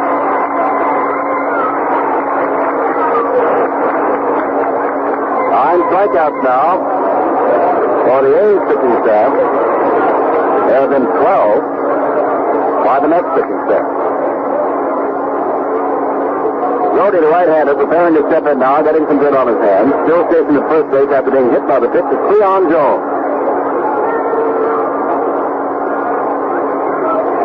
Raleigh Fingers steps on. John Hahn has walked out on the on-deck circle, swinging at that. Fastball right down the middle. Well, Fingers has been changing on his pitches quite a bit. He's been coming sidearm with a breaking pitch away from the right-handers or in on the left-handers. And he struck out Milner on an off-speed pitch, and he starts Brody out with a fastball. Strike one. Back again with another fastball, just missed outside. 1 ball, 1 strike.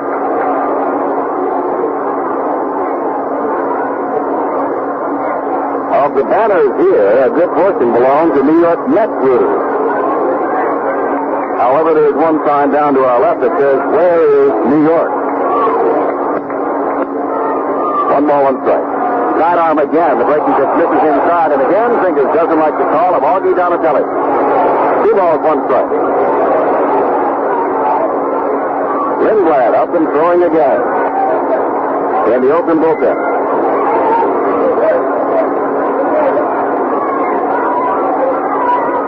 In one, Fingers taking his time, but Cleon Jones at first base. Now throws, fastball, misses on the outside corner.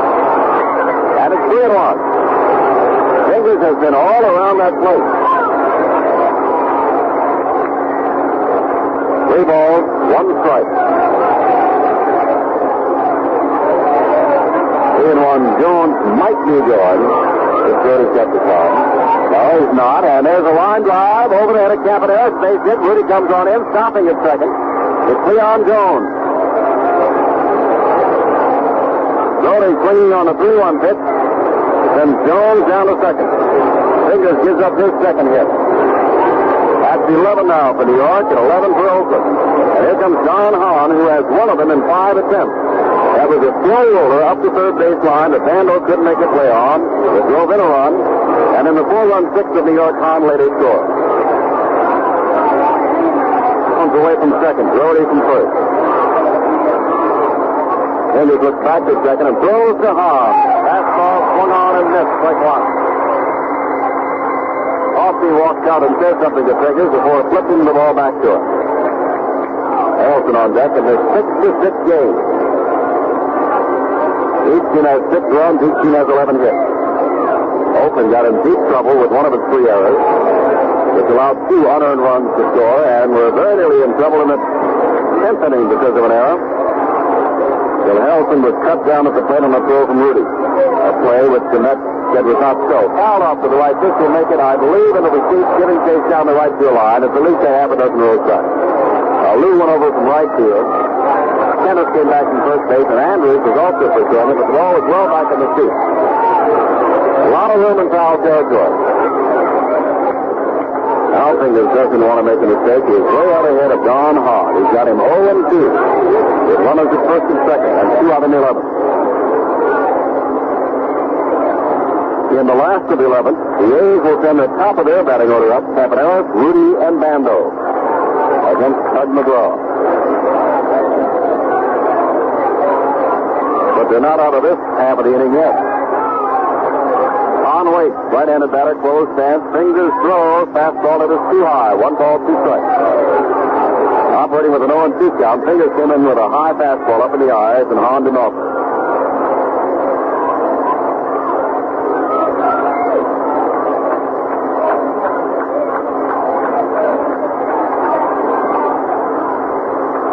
Fingers now accepts the second sign from Posse.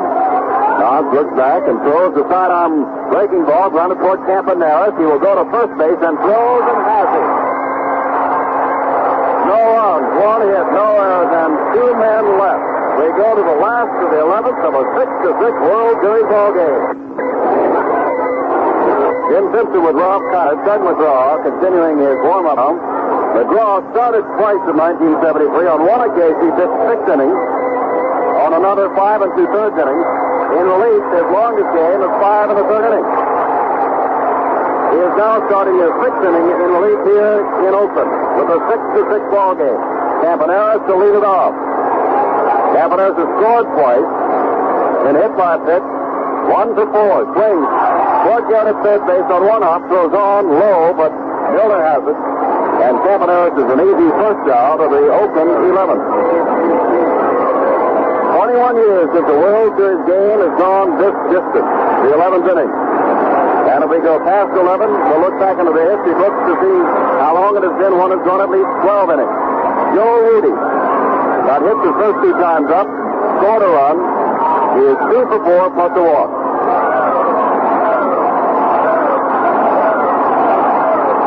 Oakland got 2 runs in after 2 out in the ninth to tie this game at 6 all.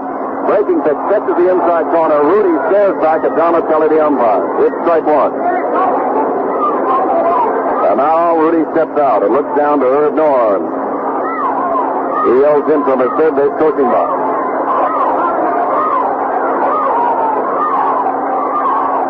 McGraw sets the pitch again. Throws. Looks like a screwball. Rudy swung and missed. Strike 2.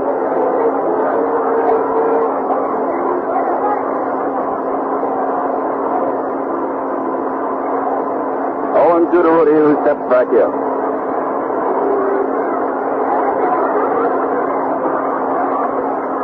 Up. McGraw started his one-up and almost tripped on the rubber and stopped. Longest game in series history, 3 hours and 28 minutes. We have eclipsed that, folks. This is the longest World Series game ever in point of time. Because we started at 1:30, so we're at least at 3 hours and 32 minutes. Something among a little list of trivia. When was the longest World Series game ever played? Answer, today. Back and strikes him out swinging.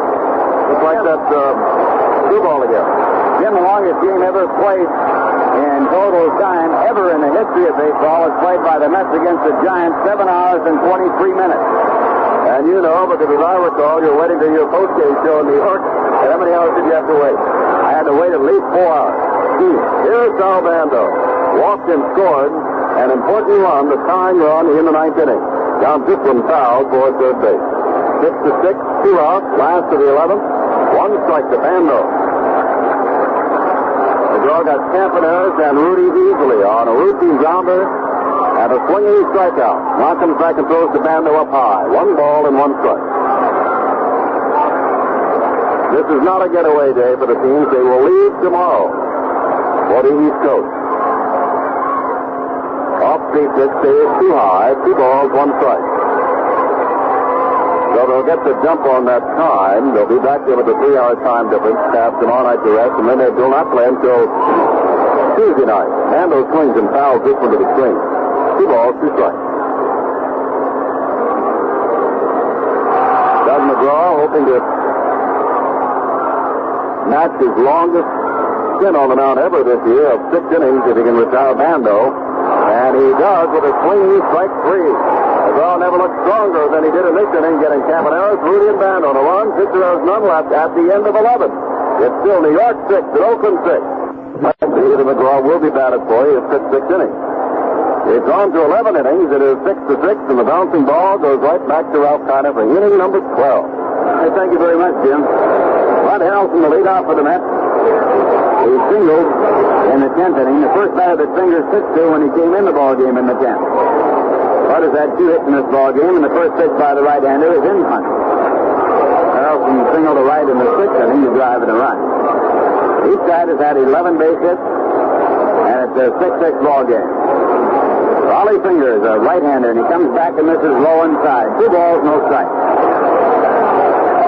Doug McGraw is the on-deck batter.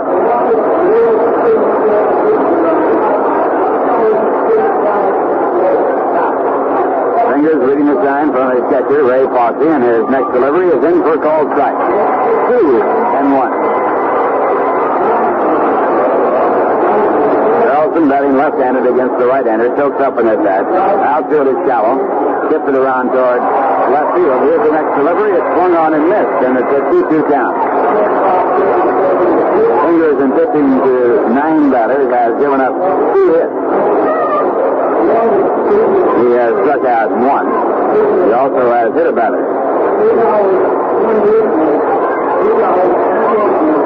2-2. The windup and the next delivery. Harrelson takes it outside, breaking with a full count at 3-2. The Oakland pitchers have struck out 9 Met batters, and the Met pitchers have struck out 15 Oakland batters. And the 3-2 pitch. Harrelson lines it into right center field. There might be extra bases coming over. Is the right fielder Lou? He can't get to it. It bounces down. Harrelson on his way to second base with a belly slide, and he's in safely. Bud Harrelson leading off with a two-base hit. And the Mets have the go-ahead run at second base with the next batter being Doug McGraw. And McGraw is going to be up to the plate, and he will be in a possible bunting situation. Mets now have their 12th base hit in the ball game. They have out-hit Oakland now, 12-11 in this 6-6 game. And a conference at the mound as Sal Bando talks it over with the pitcher, Wally Fingers. Harrelson now has had 3 hits in this game. Mets have had 2 home runs, the only home runs of the ball game. Oakland has had 6 extra base hits. Mets have had 3. The A's are looking for a sacrifice attempt. Harrelson has good speed, the runner at second base. McGraw the batter, and a play is put on, and nothing happens as Harrelson goes back to the bag. Third baseman broke over toward the line. The shortstop going to third base if the play had gone off. And the second baseman coming back to cover the bag at second base, but Harrelson not fooled by the play. Bando walked over to tell the play now to Fingers. Then he puts his hand to his face to show the second and third man first baseman what it is, the shortstop, he's going to do on this play. Ball is hunted and bunted by the third baseman. It'll be a base hit. The pitch to the plate, and Bando was charging as the shortstop was going over to cover third base, and the ball bunted so hard that Bando could not get to it as he ran right on by it. So Tug McGraw gets an infield bunt base hit. The Mets have runners at first and third, so the razzle-dazzle by the Oakland Ball Club crossed up by the hard bunt by Bud Harrelson. I should say by Tug McGraw. So now runners at first and third. No one out, and the batter coming up is Wayne Garrett. When you put on the razzle-dazzle play, you leave yourself open to either a base hit, because none of the defensive areas are covered with all the different men covering different areas. Now the first pitch to Wayne Garrett. He swings and fouls it back into the stands. It's strike one. Third baseman coming up to field the bunt. Normally he stays back. And the shortstop coming over to cover at third base for the throw there. And that whole left side is left open. The second baseman is moving towards first base, so the right side is left open. 1 strike count. Wally Fingers working from the set position. The pitch to Garrett is taken low and inside, and the count is 1-1. Garrett has had a home run in his appearances here in this ball game. He has struck out. He also has walked, striking out 3 times, and he was safe on an error. Garrett, the best hitter for the Mets in their September pennant drive, batting with a 1-1 count. Here's the pitch. Garrett takes it high. It's 2 balls and 1 strike. Fingers missing with a high fastball.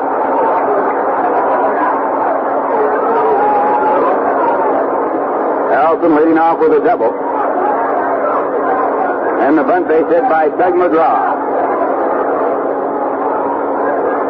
Infield is in all the way around for the Oakland A's for a play at the plate.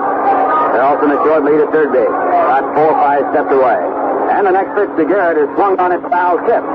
So the count goes 2 balls, 2 strikes.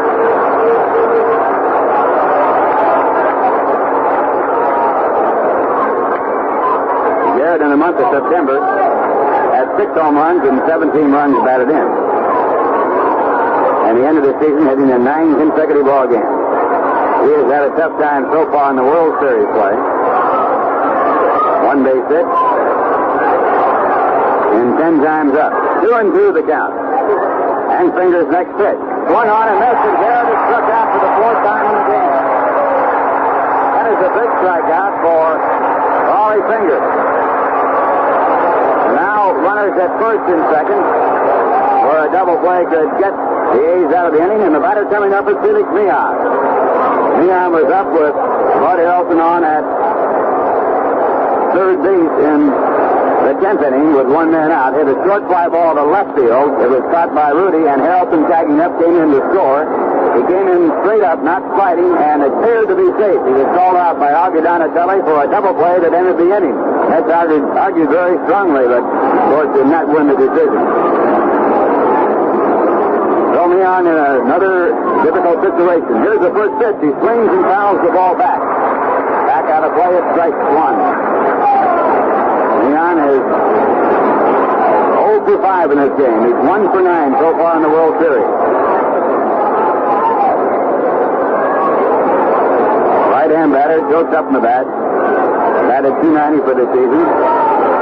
Had 185 base hits, a new Met record for base hits in a single season. Fingers breaking back off the pitching rubber, trying to decoy one of the runners to make a move on the bases, but nothing happening. Now he gets back on the rubber, checks in, goes to the set position, and there's one strike there. Leon hits it out into foul territory on the first base side. Dennis out to get it, but he can't catch up with the ball, and it drops in foul territory beyond his reach. So the count now is strike 2 count against Felix Leon.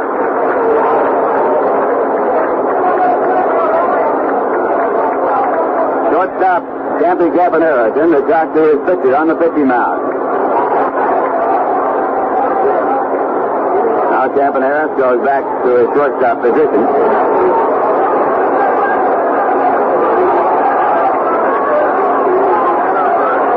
Third baseman, Bando, second baseman, just about on the edge of the infield grass. And Fingers has a sign. Goes to the set position. And there's 2 strikes there. It is a breaking ball rolling outside. 1-2. Ray Fossey walks the ball out in front of the plate, says something to his pitcher, and then tosses the ball out to the mound. Comes back to give out the sign.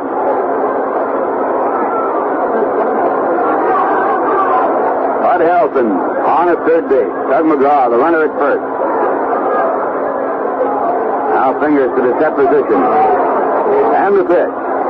It is bunched up in the air out toward first base where Dennis has an easy play. He makes the catch 2 men away. That will bring up Willie Mays. 2 men out, runners at first and third. Mays batting for the second time. His first time up, he popped up to first base.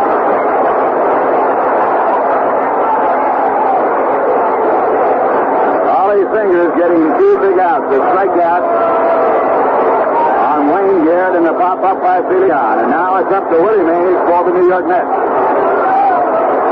Mays went in the game, replacing Rusty Staub in the batting order. Rusty was unable to make any long throws, so the Mets put in Mays, figuring that they would be in position defensively in a much better position. As it turned out, a ball hit out toward Mays in center field was not caught, went for a 2-base hit, and that set it up for the rally that tied the ball game. First pitch to Mays, a fastball swung on a net, strike 1.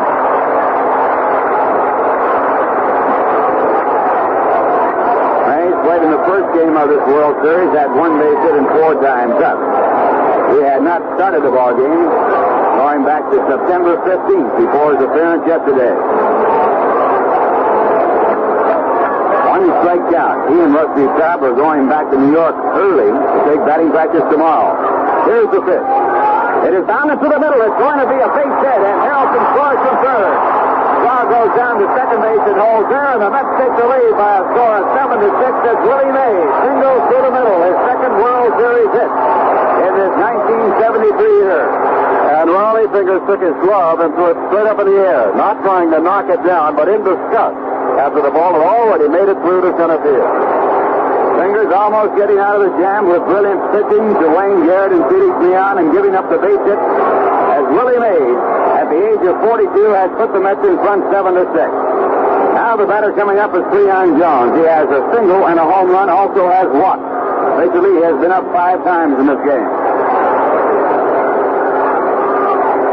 And the first pitch to Jones, the curveball that swung on and foul tipped, strike 1.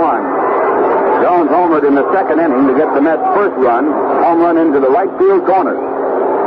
Now Paul Lindblad is throwing again for Oakland in the Oakland bullpen.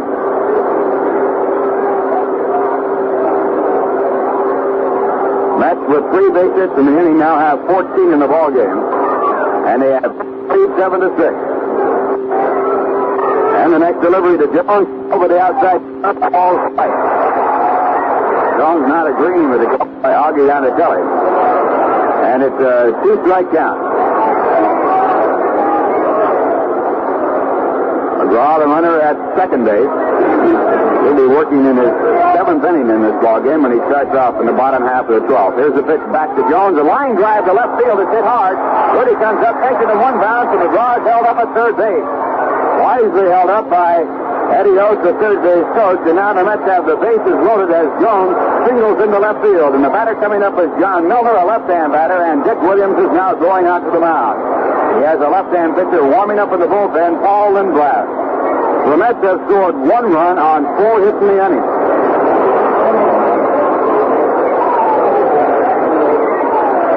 And Paul Lindblad is coming in to pitch to the left-hand batter, John Milner.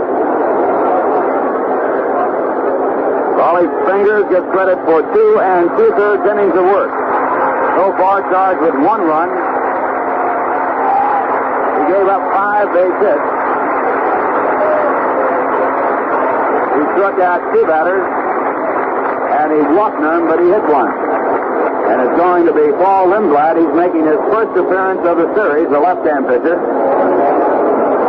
Lindblad had an earned run average of 3.69. He won 1 and lost 5 in the course of the year. Appeared in 36 games. Started 3.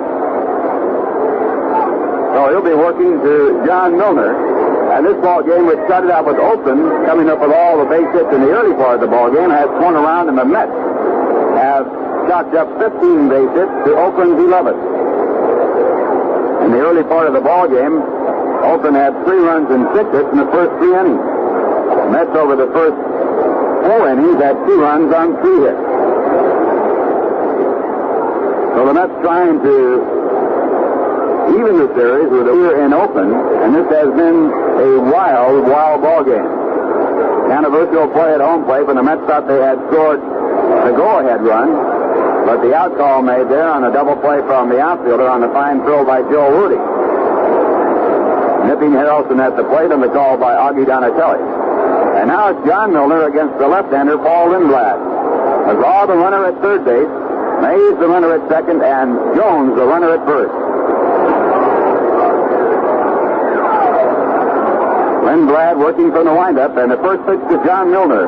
Hit hard to the second baseman, and booted to the right of the second baseman. Mike Andrews, 2 runs to score. McGraw scoring from third, and Mays from second base as Jones goes over to third on the air. A similar error made by Felix Mayon in the first game that gave Oakland the win.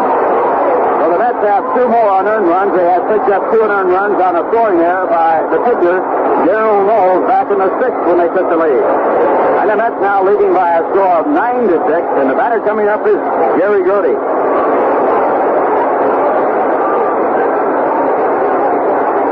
Grody has had 2 hits in 5 official times up.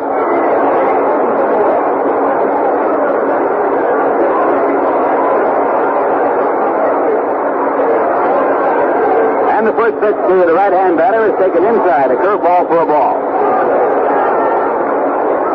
Mets with 3 runs in on 4 hits and an error.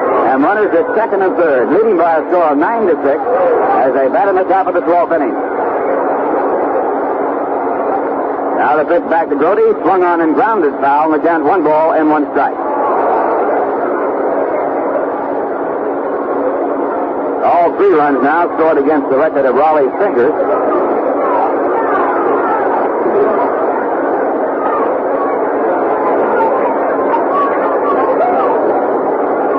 Fingers working 2 2/3 innings has given up 3 runs on. And Lindblad with his 1-1 pitch to Grody, a half swing, and see which way it's called. Donatelli did not call it a strike. He appeals to the first base umpire, Gary Newdecker, and he signals that Grody had swung far enough for it to be a strike. So to count it 1 ball and 2 strikes.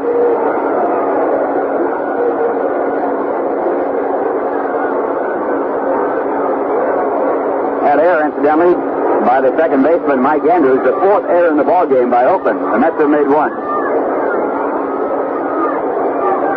1-2. Lindblad back to the plate. Grody grounds it foul on the third base side, so the count remains at 1 ball and 2 strikes. And a good play by the ball girl down in foul territory, stationed down in left field. Here in Oakland, they have 2 ball girls, or normally it would be ball boys out there to take care of the foul balls. Just about a capacity crowd, if not a capacity crowd, and just about all the fans still here in the longest game ever played in the amount of time in World Series history. A ground ball again out to second. Coming over is Andrews. He fields the ball, throws wild to first base, and he falls tennis bag, and another run scored. So Mike Andrews with his second error of the inning, and the Mets lead by a score of 10-6. Moving over to third is John Milner, and Brody stays at first base. It's an error, Ralph, not only on the throw, but an error of omission, because I believe that Andrews is so shook about his full error, he started toward the bag as if to put the force on the man coming from first base. But there was nobody on first base. Then he realized he had to throw, and his throw just sent us off, and the run scored. So the fifth error made by Oakland, and the Mets lead 10-6 with 4 runs in. And the batter coming up is John Hahn, the ninth man to bat in the inning. The Mets sent 10 men up in the sixth inning, and they scored 4 runs on 3 hits, and also a very big throwing error for 2 runs unearned. Here's the first pitch swung on a missed to strike.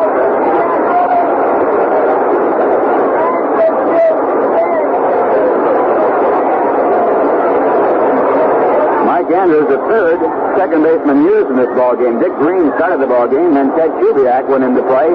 Green was batted for, and then Mike Andrews. It's Bond grounded out towards third. Mandel comes in, takes a good short hop, makes a good play, and throws to first base in time for the out. And that retires the side. But in the inning, 4 runs on 4 hits, 2 errors, and 2 men left. And the score at the end of 11 and a half innings, it's the Mets 10, the Oakland A's 6. Well, 12 innings is the longest series game since the 12-inning game in 1945 between the Tigers and the Cubs. But that's history. The present tells us that the Mets have a 4-run lead as we begin the last of the 12th, and if they hang on to it, they will go back to New York, indeed with a split. In the first 2 series games, 3,000 miles away from home, here in Oakland, California.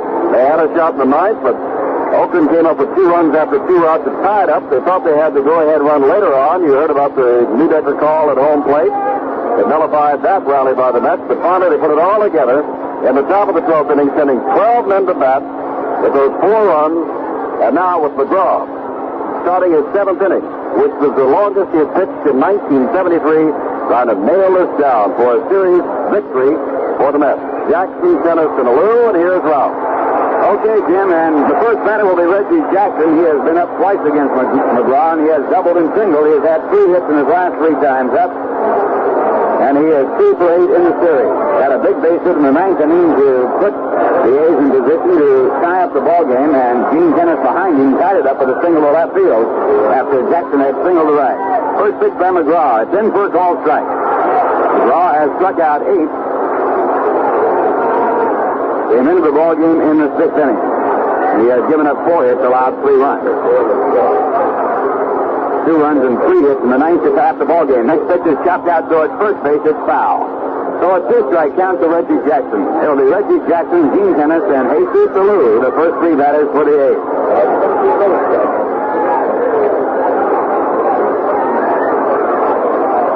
McGraw has been lost 6 in his season's record with 25 saves.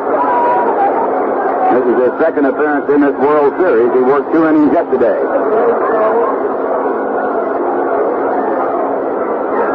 Doug waiting for Jackson to get set in the batter's box. Now goes into the lineup, and here's the 2-strike pitch. It is grounded foul.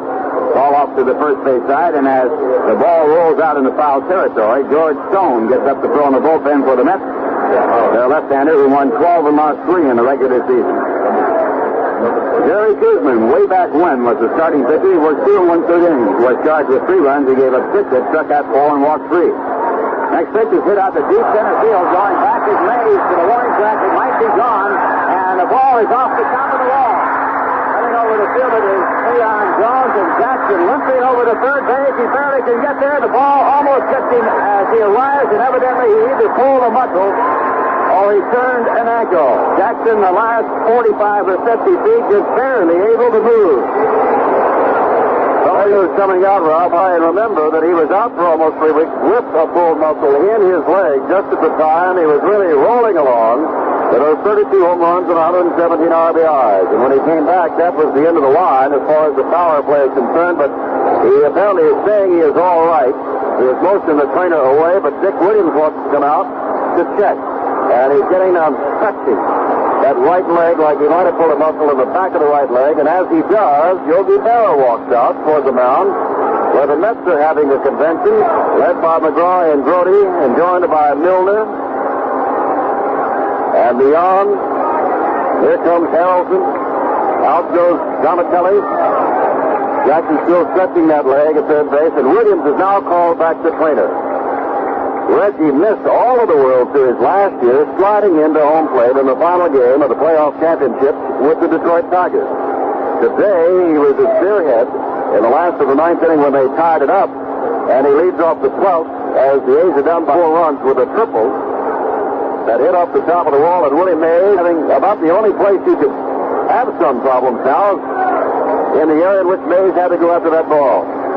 Sunlight only covers a certain part of the deep center field part of this ballpark now. Mays couldn't get to it. Now no one talking to Jackson. Apparently he is all right. There was none out. Jackson at third. Here's Gene Tennis, and here's Ralph. That was the third triple in this ball game by the A's and the 7th extra base hit. Gene Tennis, the batter, he singled in the 9th to tie up the ball game. There's only a base hit in this game, and the first pitch by McGraw is in the dirt. It bounces away. Grody finds it off to the left side, and Jackson plays safe baseball and holds at third. McGraw had retired 7 batters in a row after the base hit by Gene Tennis before Jackson tripled to break up that string. 1 ball, no strike. McGraw into the windup and his next delivery. It is over the outside corner, a called strike. 1-1 the count. And George Stone continues to throw in the Met bullpen.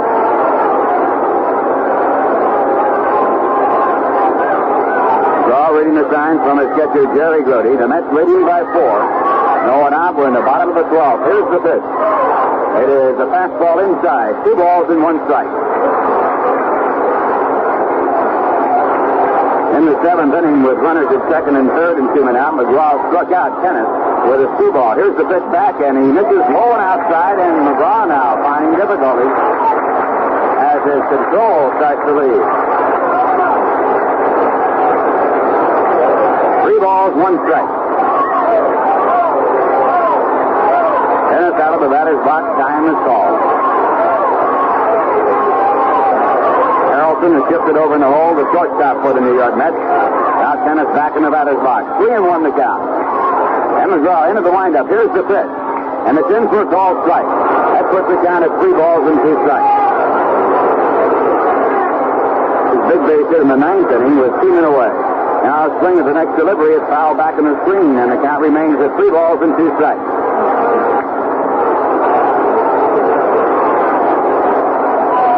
Next delivery by McGraw is high, and Tennis walks. That puts runners at first and third, and here comes Yogi Berra, and that is all for Tug McGraw. We will pause 30 seconds for station identification. Gene Tennis to a 3-2 count and then walked him, and that'll bring up Ballou, and that will take out Tug McGraw, as Ralph said, and bring on George Stone. McGraw gave up in his 6th inning plus 3 runs. 7 hits, struck out 6, walked 1, responsible for the 2 men on base, of course, cannot lose the ball game, but Stone is coming on, hopefully, for the Mets side to shut down the Oakland A's and send this World Series on to its 3rd game at Shea Stadium in New York on Tuesday night, tied at a game apiece. The A's demonstrated in the last of the night they can come back. They came back 2, they tied it all, and now losing 10-6, they've got the first 2 on base. George Stone, in the course of the season, had a record of 12 wins and 3 losses. He appeared in 27 ball games, 20 as a starting pitcher. And he worked 6 2/3 innings in the championship playoff game against the Cincinnati Reds that the Reds won eventually by a score of 2-1.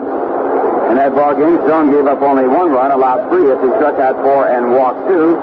1 run he gave up was a home run by Tony Perez, who tied up the ball game in the 7th with that home run. It was later won by Pete Rose with a home run in the 12th inning. Buzz Capper, a right-hander, is throwing in the bullpen for the Mets.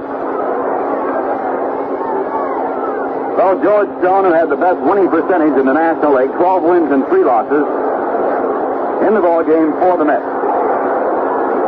Stone is the fifth pitcher used by Yogi Berra. Jerry Kuzman going 2 1/3 innings. Sadecki, Ray Sadecki 1 2/3 innings. Harry Parker 1 inning, and Doug McGraw 6. Stone was acquired along with Felix Mayon in a trade with Atlanta. The Mets sending over Gary Gentry and Danny Porcello. And Stone's first batter will be Jesus Alou.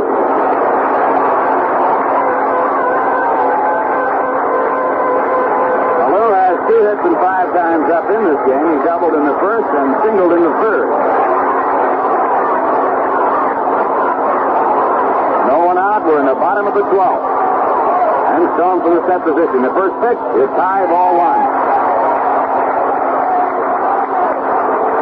Reggie Jackson, who tripled, is on third base. Kenneth walking, the runner at first. Now Stone sets up. And his 1-0 pitch to Alou is sliced in the right field for a base hit. Jackson scores from third base. Kenneth goes to second base and holds there, and that puts the tying run at the plate. And the batter coming up is Ray Fosse.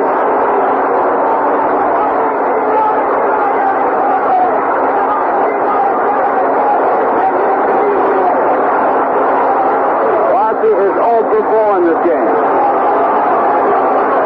Right-hand batter during the course of the season. Fosse hit 7 home runs. He had 52 runs batted in. He's had a 256. And he represents the tying run in this ball game with runners at first and second base.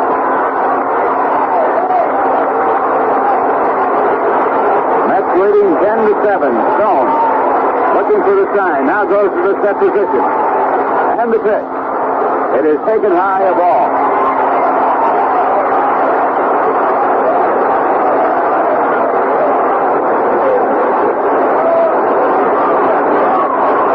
Fosse was walked intentionally in the first inning. Was robbed of a base hit by Meehan in the sixth. Here's the pitch back, and it is low, and it's 2 balls and no strikes.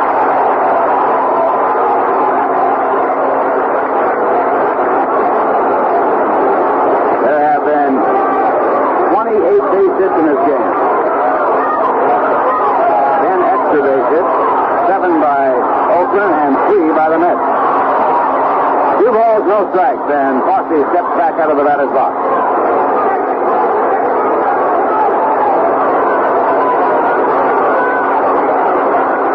Now Stone sets up as Fosse gets back in. Here's the pitch. And it's grounded to short. Should be 1 out. Harrison gets it, throws over to Meehan for the fourth play at second base.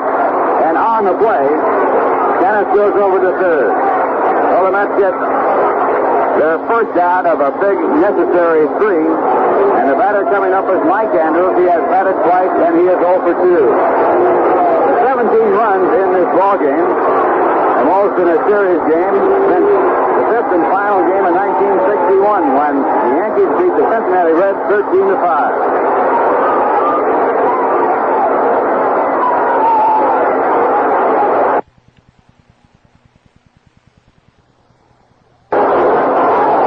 The man at the plate now is there much bigger than ever because there's a margin of difference. Mike Andrews as he comes up. And it's the pitch to Mike Andrews. The fastball low, it's ball 1. Mike Andrews has rounded back to the mound and was out back in the 8th inning. Third second baseman used by Dick Williams. He was struck out in the 10th by Doug McGraw. Stone looks in. Shadows completely around the field now. The pitch back to the plate, a fastball high, and it's 2 balls and no strikes. Going in the bullpen for Oakland is Jim Hunter, who is scheduled to be the pitcher in the ball game at Shea on Tuesday night. He'll be on the air for that one at 8 p.m. Eastern Time. The 2-0 pitch. It is low, it's ball 2. 3 balls, no strikes. In that Tuesday night ball game, Tom Seaver will be pitching for the Mets. 3-0, and Stone shaky on the mound. He goes to the set position. Here's the pitch.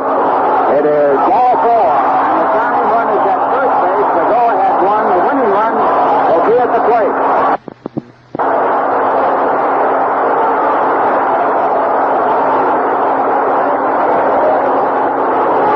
Andrews walks working on 4 pitches.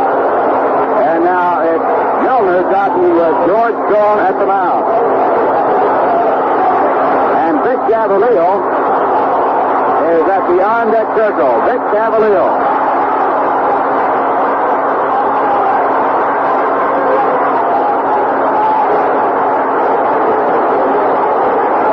Vic Gavalio was the hitting hero of the final win by Oakland over Baltimore.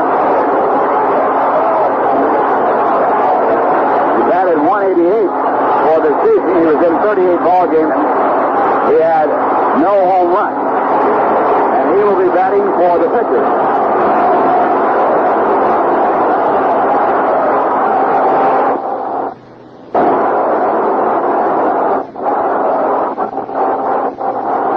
And here's the applause for Gavalio as he comes to the plate.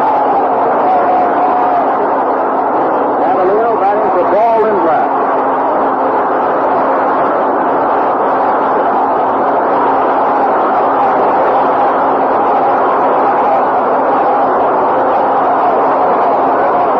Left-hand batter hitting against a left-hand pitcher, something he seldom does. And George Stone working with the bases loaded. The first pitch, a curveball, a big swing by Gavalio at strike 1. Oakland has had 13 base hits and 7 walks, and they've had 1 batter hit by a big ball. That's leading 10-7. The bases loaded for Oakland. Man out. We're in the bottom of the 12th. Thrown back, and the pitch is a fastball, low and outside. 1-1 the count.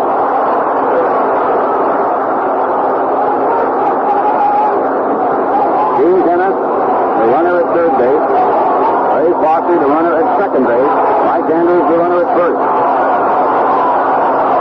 And the pitch back to Gavalio, swung on and fouled back into the stands, and the count at 1 ball and 2 strikes.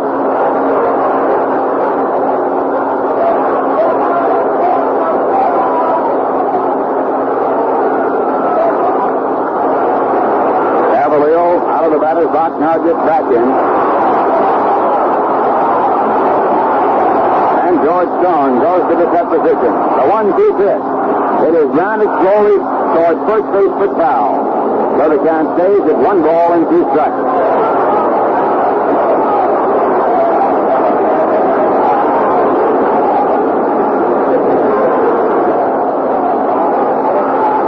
One ball, 2 strikes. Stone back up on top.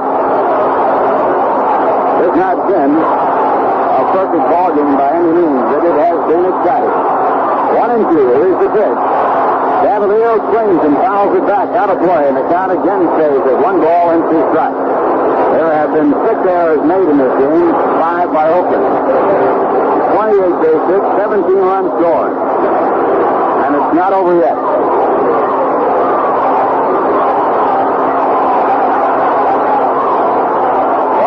2 strikes. Gavalio, a tough man to double up. He has good speed to first base. Here's the pitch. And he popped it up. Ball out to Leon at second base. He moves a couple of steps back in the outfield grass. He makes the catch on the infield fly.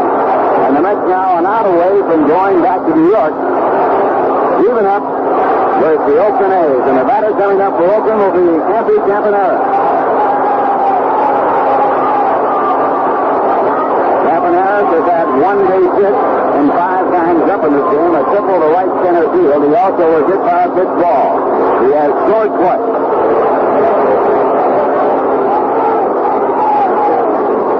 Bud Helton, the shortstop for the Mets, comes into the mound. Has something to say to George Stone. Now goes back out to his defensive position. Kapler still throwing in the bullpen for the Mets, the right-hander. Stone leans in, takes the sign, goes to the set position. And the pitch. And it's in for a call strike. Jim, I don't really know why Stone is working from the set position with Steven out and the bases loaded. Perhaps it's striking. Must be. Now at 1 strike.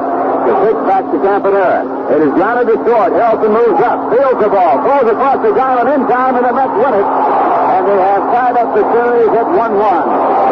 A's falling behind on their rally with 1 run in the final inning. They had 2 hits. There left off. And the Mets win it by a score of 10-7.